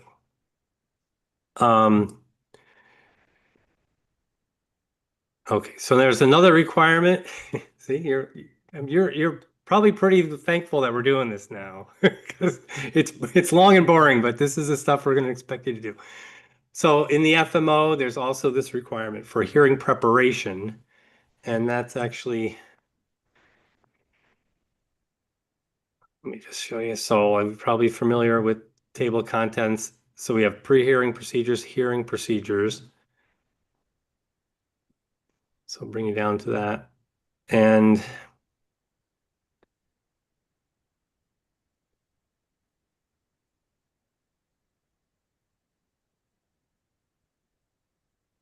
okay.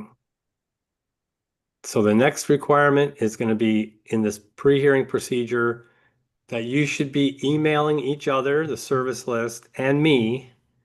It's like the only time that I actually want you to email me is 1 day before the hearing. So it'll be the 16th on 1:30 by 1:30 p.m. is to tell us these 5 things. And it's really just a way for me to gauge what to expect at the hearing. And everyone has kind of a just more notice about what to expect. So first you're indicating if there's a specific time you need a witness to appear. You're indicating if who you want to cross-examine. And that's with a caveat. It doesn't mean if you don't list someone. So if you say, I want to cross-examine Punch, but you don't put in Hankard, doesn't mean you have no right to cross-examine Hankard. It just means that I'm not expecting a lot of questions for Hankard, just so for me to know, for everyone to know. But it's not a waiver of cross-examination. It's just a heads up about who you want to cross-examine right at this moment. This is probably not going to happen, but if you need to conduct a confidential portion of the hearing, just want to know ahead of time, just for logistics. If you think you may need more time, I don't know how you really know that, but and if you oh, and I have it right in here. So provide as an attachment any document not previously offered that you wish to use. So okay, so that's already set up in there. I didn't realize I did that. Okay, good. So those are the things we're expecting to get an email from everybody about that. But again, this cross-examination question, if no one has any when we're at the hearing, at the beginning of the hearing, and no one has any questions, I will excuse the witness. And all that really means is that you don't have to take the stand to be subject to cross-examination, because at the moment no one has any. But that doesn't mean you can't take the stand if you want to add this testimony to respond to something that you heard at the hearing. And it doesn't mean that you can't just take the stand to verify your testimony. You should have the option to do that. But if someone can't stay, although parties should be there, if a witness, being hired by a party, couldn't stay, they have some flexibility as to whether they really need to be there or not. So then again, you take the chance that something gets said that you didn't hear while the hearing is going. So you probably want to be there. But that's all this means. It's not that you can, just because no one has questions in this email, doesn't mean you don't have to show up. In fact, if you don't show up, I will not receive your offered evidence. You have to show up for me to receive your offered evidence. So that's something you want to make sure you know that ahead of time. So that's the email, the pre-hearing email. This offered evidence list. There it is. That's the example. So we're also part of this pre-hearing process is before we call the first witness, we're going to review some stuff. So we're all good to go in terms, and we're all on the same page with a lot of different details that we're going to be involved in. So first of all, we only have parties and commission staff participating at the hearing. Now this is going to be on location, so the room is open to the public. Anyone can come to the hearing, but the only people speaking, the only people I'll be addressing are parties and commission staff. And they should not be, members of the public should not be connecting to Zoom. If people are want to monitor the case from a remote location, they should check in with the YouTube connection, the YouTube live stream. So, you know, if I'm not going to be accepting people on Zoom that I don't recognize. They should be switched over to the live stream. And I'm going to just show you the notice on that so you're clear.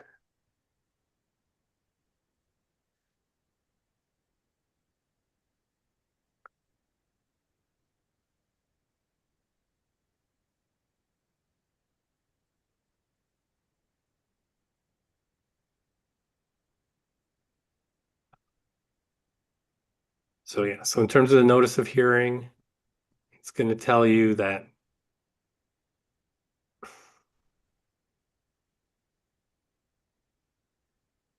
parties and commission staff are at the party session, and the public, and not the parties, are at the public session. So that's a distinction we make in these cases in terms of participation. If you're choosing to be a party, you're not a member of the public. So you're doing your job at the party session.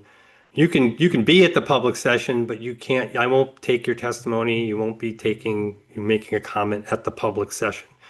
And the and also, you know, we also are taking the written comments. Parties are not filing written comments either. You're filing your testimony now and you're doing all that work now, and you're going to be participating at the party session. So public observation is for members of the public. So non-parties they can't join Zoom, but they can join Zoom in some way. But they can't be on the internet for Zoom.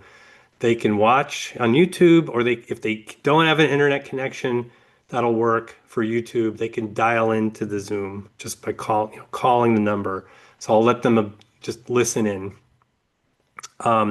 There is a trick, not that you need to be concerned because you're not involved in this, but just so you know, I haven't checked yet if the Linden location, it's the community building, it's like a metal building, so it may not receive internet signal. So I'm gonna my plan is to go there and test it out first. So right as of now, we're planning on doing this on YouTube. The public session on YouTube and on Zoom. But if I don't have an internet connection, I'm not gonna be able to do it. But people will see, if you go to this link at the commission calendar, you will see an update if Zoom is canceled on the public session. I just don't know yet, so it's up in the air. So that's your hearing process. Okay, so so now when you're talking about the hearing, on location hearing, it's going to be at the PSC building, which is in Madison. And it is at the PSC hearing room. It's on the first floor, room S105. So we also have 2 rooms reserved. We call them spillover rooms. It's S107 and S159. Now, our space is limited, and actually I reserved these months ago, and that's all I could get because there's just nothing available. So they're not very big, and they're close to the hearing room, but they're not, right next to the hearing room. Basically, if there are more people that can fit in our hearing room, I'm going to direct them to the spillover room. Also, parties, if they want to, I don't know if you want to leave your stuff there, but if you can use that room for off times when we're in recess. But basically, it's a shared space. So I have 2 because they're pretty small, but no one has a right to one room or the other. Just all be respectful and work out your space together. And I just expect everyone to do that. So those rooms have TVs in them, but we're not able to, there's no computers on those TVs. So we just expect, what we'll do is if you're in that room and you want to monitor the hearing, just use the YouTube connection. Just play the hearing on your phone or your laptop, and you can monitor the progress. So, not all the people need to be in the room. Not all the witnesses need to be in the room. If they don't want to be, they could be in the spillover room with the hearing being streamed. But you're gonna have to do that on your own. So when you're visiting the building, having these on-site hearings causes a bit of complications. Zoom is a lot easier, I'll admit. But if you're visiting the building, there are certain rules to know, certain things to expect. So we do have this visitors page on our website, which gives you some of that. And the important thing to do that I wasn't sure of before, but this is what it says. You want to, you have to get parking. So, and you pay for parking, just so you know. You also need to sign in. There's a security desk when you walk into the building. If you're using the main entrance, it'll be on your right. You need to sign in just to be a visitor in the building. You don't need to get a visitor badge, but you just need to sign a log. So that's a detail, and that's what it looks like, the sign in place. There's a map to our building, and I did want to show you a couple of things just to get you oriented here.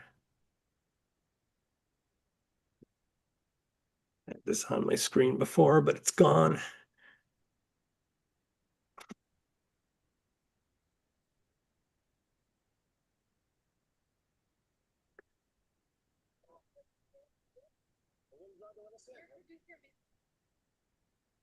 Okay, so yeah, so there's one of the spillover rooms. That's S107.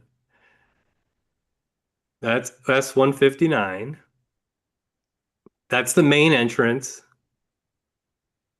And this is how you would approach the main entrance from the parking lot. So I'm actually going backwards. So you're going to face, when you get out of the parking lot, you're going to face the employee entrance.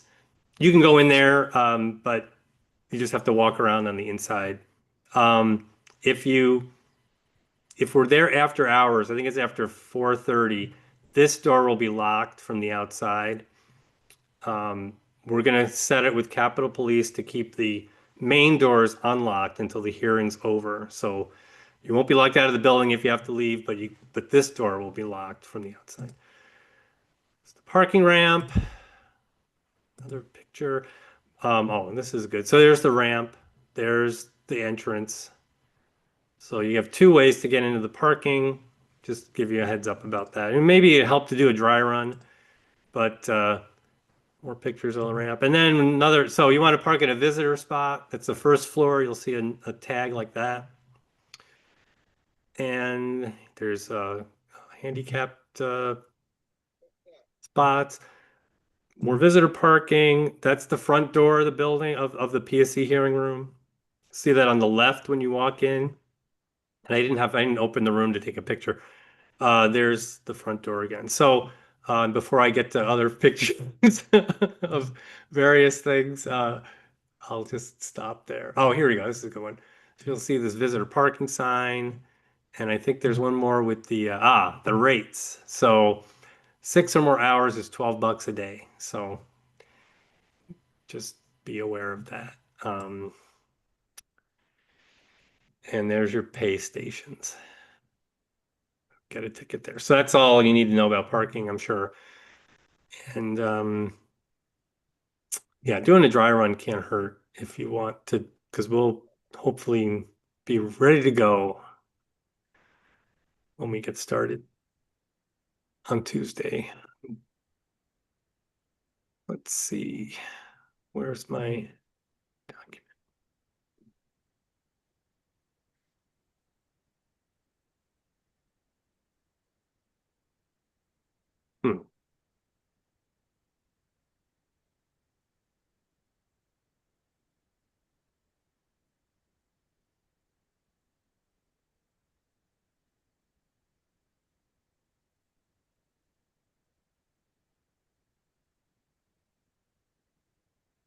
Okay.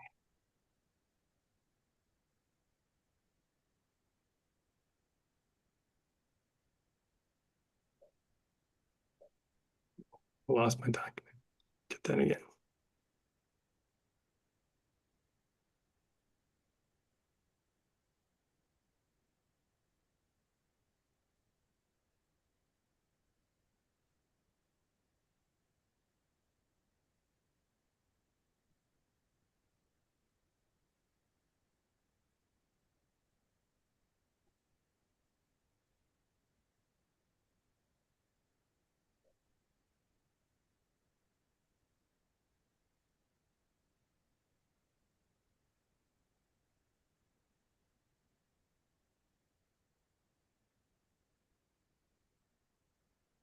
Okay.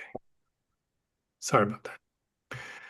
Okay, did locations, spillover rooms. Oh, okay. So we did parking, security and emergencies. So we do have security on site.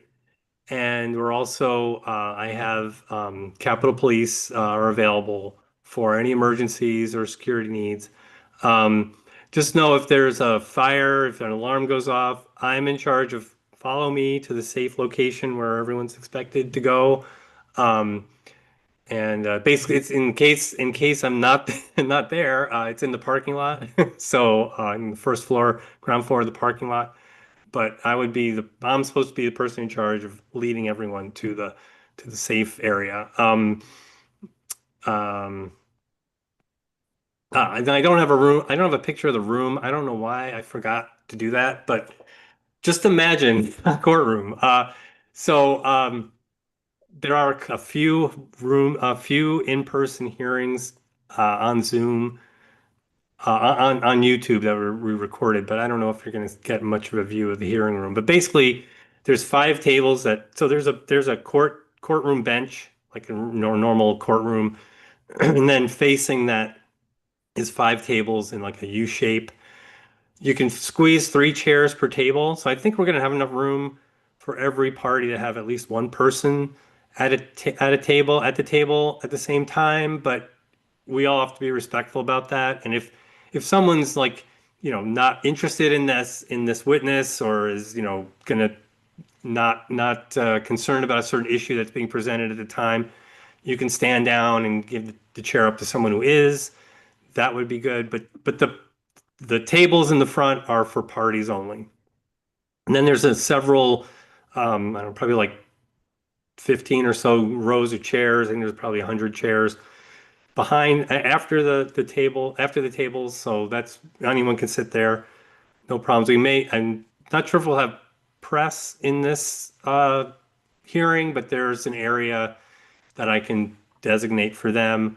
In case you're speaking to any of them, just have them come to me before they set things up, so we can direct them to the right place. You'll have a microphone at the table. Usually just keeping them on is a best practice, because if it's not on, you may not realize that it's off when you're trying to speak.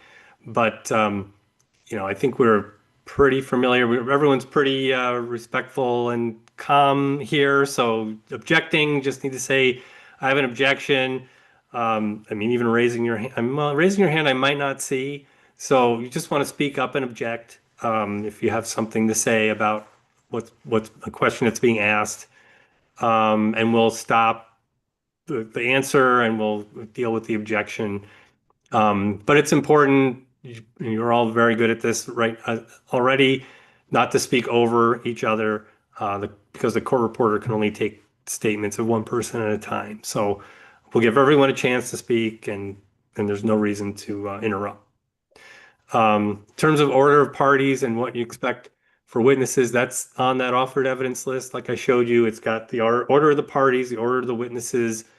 We pretty much stick to that, and we stick to that with cross-examination as well.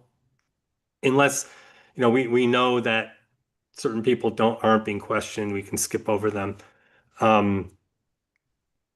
But that's part of what the process involves. So any questions about the what to expect in the hearing room, getting there, where you're going to go, that kind of thing. Pretty straightforward. All right. Well, just so you know, no surprises here. So, did want to review.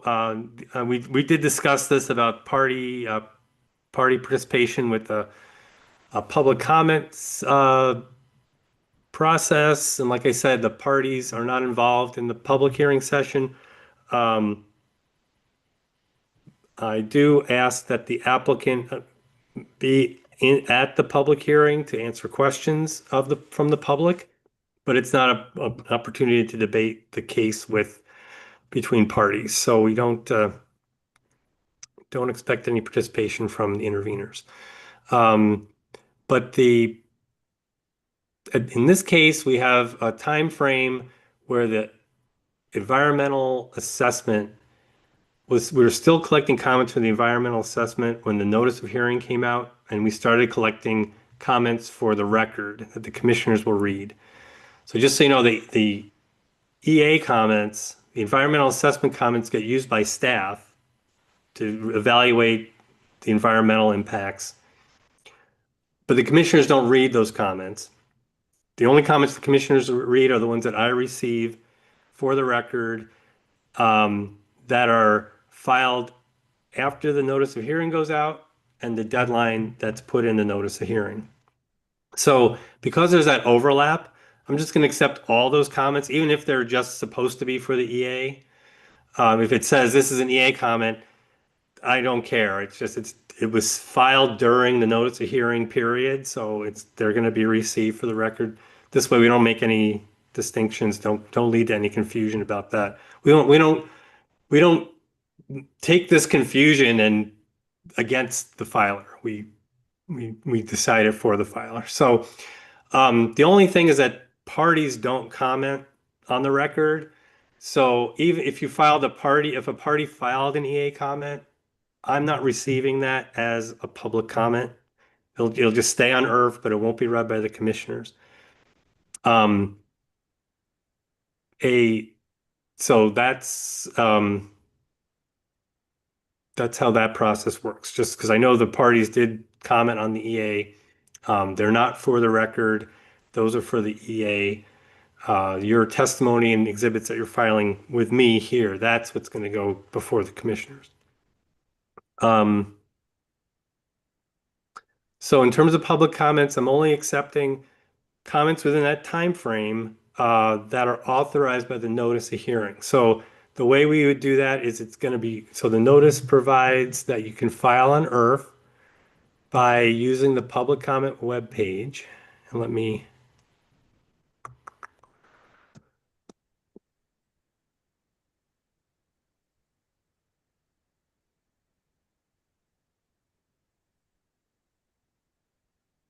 So you can, an alternative to commenting at the public hearing session, you may comment in writing by the deadline, using the internet, or using US mail. So the internet page is going to look like this.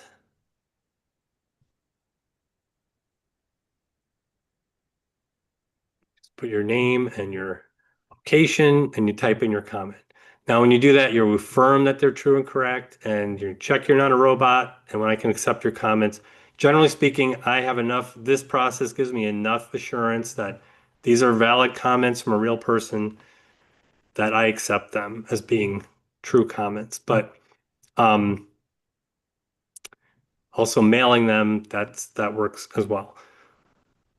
So and just so you know, the parties can promote the comments. It's part of they can't be involved in making a comment on behalf of someone. And let me show you that too. Before we get involved. So there's some rules about making a comment. Little did you know, there's more requirements. So public comments have certain parameters. The main one I want to talk to you about is that an individual is making a comment. Person should not be making a comment on someone else's behalf.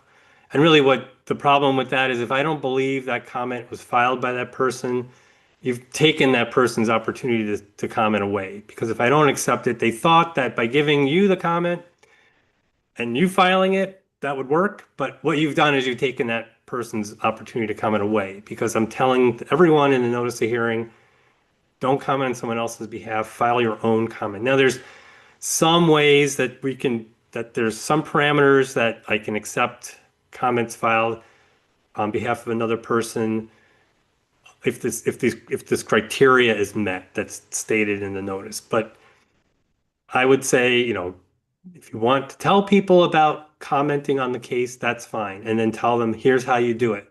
Give them a copy of the notice. That's really the easiest and best way to do it. And that's actually what I've required in the FMO. There's a section on that. So to keep everyone on the same page, it's in the hearing preparation section. So you can provide information with respect to the proceeding to your membership or members of the public. You may inform those people of the process by which they may individually participate in the comment process. And then if you're taking the notice and like translating it for people in another language, or you're putting it on a website with, other stuff around it, you should be filing that copy on IRF, so that we all know what you've done to promote the hearing, the public comment process. So that's what's in the FMO. So there's certain requirements, certain restrictions on parties, and certain requirements that we're expecting you to adhere to. So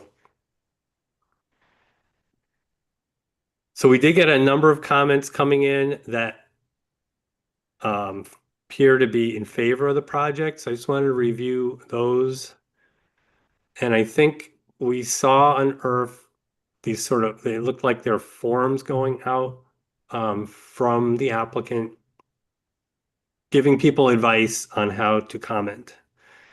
And that technically does meet the standard that we're talking about in terms of promoting the public comment process. But unfortunately, in this situation, I think the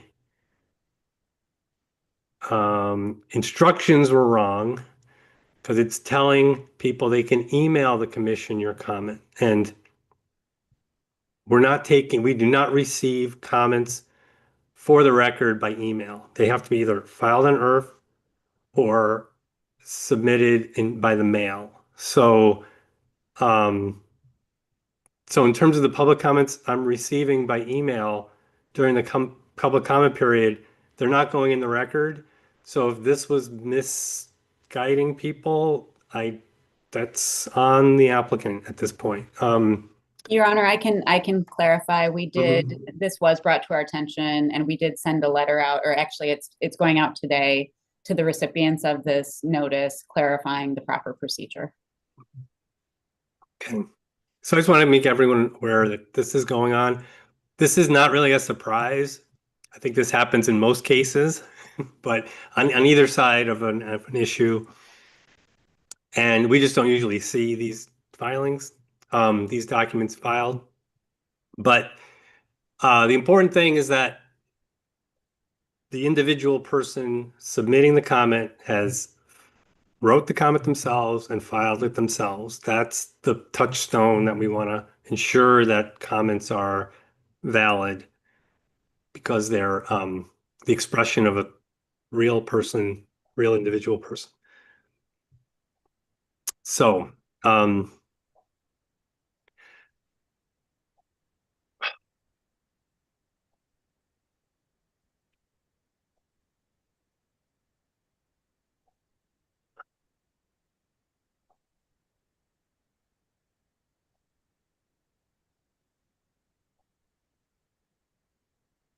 okay, I think that's all I have on my list. Honor, I have a quick question just in terms of scheduling. Yes. Particularly due to the space restrictions, Will there be a set time every day that we will take breaks and or lunch breaks so that we can coordinate? Okay. Not gonna designate a set time. I mean, a lot of times we want to get through a witness before we break. So it kind of depends on where we're headed. I don't want to go too late each night, so I would, this is not set in stone, but I would expect we want to wrap up by 5 p.m. and then go ahead the next day. The most hearings start at 10. If we're already set up the room and can hit the ground running, let's think about meeting a little earlier if we can, but I'm not going to commit to that today. So, if we're almost done with something, it depends on the situation. So I'm just saying we'll shoot for 5 p.m., but it's not a set in stone. I mean, we'll want to take a few breaks. We'll probably give like a half an hour for lunch and maybe a 15-minute break at some point, maybe 2 15-minute breaks. But, we want to also keep things moving. So we can play it by ear. I'm totally happy to hear people if they have they want to make a request for privilege to take a break. Let me know. That's fine. But we don't really want to be interrupting. We're in the middle of a witness. We want to keep going. So we'll have to kind of prejudge that in terms of if we know a witness is going to have a lot of questions. You can chime in and say, hey, this witness can take a long time. Maybe we can fit in a quick witness instead and then take a break. Or, I mean, we can be flexible with that. But yeah, I would expect half an hour for lunch, maybe 2 15-minute breaks during the day, and we'll see how it goes. The other thing, I think this Zoom hearing went really well, so this is good from what I'm going to say now. It's going to be okay. Is that if we do go through the third day, the Thursday, we're going to need to do that on Zoom. And reason is we have a commission meeting already scheduled. Well, it wasn't scheduled before, but now it is. So it's in the same room. So we'll need to switch over to Zoom only on Thursday if we need to go that far. So that's another heads up for everybody. And that's all I can think of. Is there any Your Honor? Yeah. Your Honor, I had a quick question too. I saw when you were going through the schedule, there was, I think June 13th was the time for replacement exhibits. And I was just wondering with the exhibit that if I actually didn't file that reply, I know I can't use that same one again, but can I put in others that support what I was trying to? No. A replacement would be if, it's hard to tell you exactly how it does happen, but it's when there is a missing page on the exhibit, for example, and we didn't notice it, and now it's like, oh, that page 3 was not in there. When we get to the hearing, we want to make sure that we have the complete exhibit to use and share. So that's what replacement exhibit would be. That's what's being indicated by the time to file a replacement exhibit.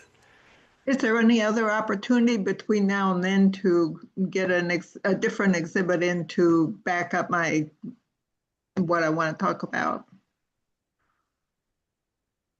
Well, I guess I'm not going to rule on that, but I would say the opportunity to file surrebuttal is still there. Whatever you file for a surrebuttal has to meet the requirements for surrebuttal. So this is where lawyers help because they're very creative about those things. But I can't give you advice about it. But so yeah, that may be a sticky situation for you. There is an opportunity to file more testimony and exhibits by the surrebuttal deadline, but it's got to meet those requirements. So if there's a way, what you want the commissioners to see can be formulate it as a rebuttal, then you can take that opportunity, and then we'll hear whether parties and staff agree with that or not. So, or maybe they'll just acquiesce to the idea at this point. I don't know. So we'll see how that goes. So, Okay, thank you. Okay. Anything else? All right, well, let's get back on the record. It's been quite a bit of time off the record. We discussed those logistical items, hopefully, and like I said, as an unofficial recording, you can look at that YouTube recording to review those things. But at this point, I think we're done with my list of items, and we can close out here. I just want to stop the screen share. So is there anything else we need to address before we adjourn? No? Nothing on behalf of applicant. Put everyone else to sleep, I think, reasonably so. All right. Well, thanks very much, everyone. We're adjourned. We'll see you in a few weeks. Take care. Thank you. Your Honor.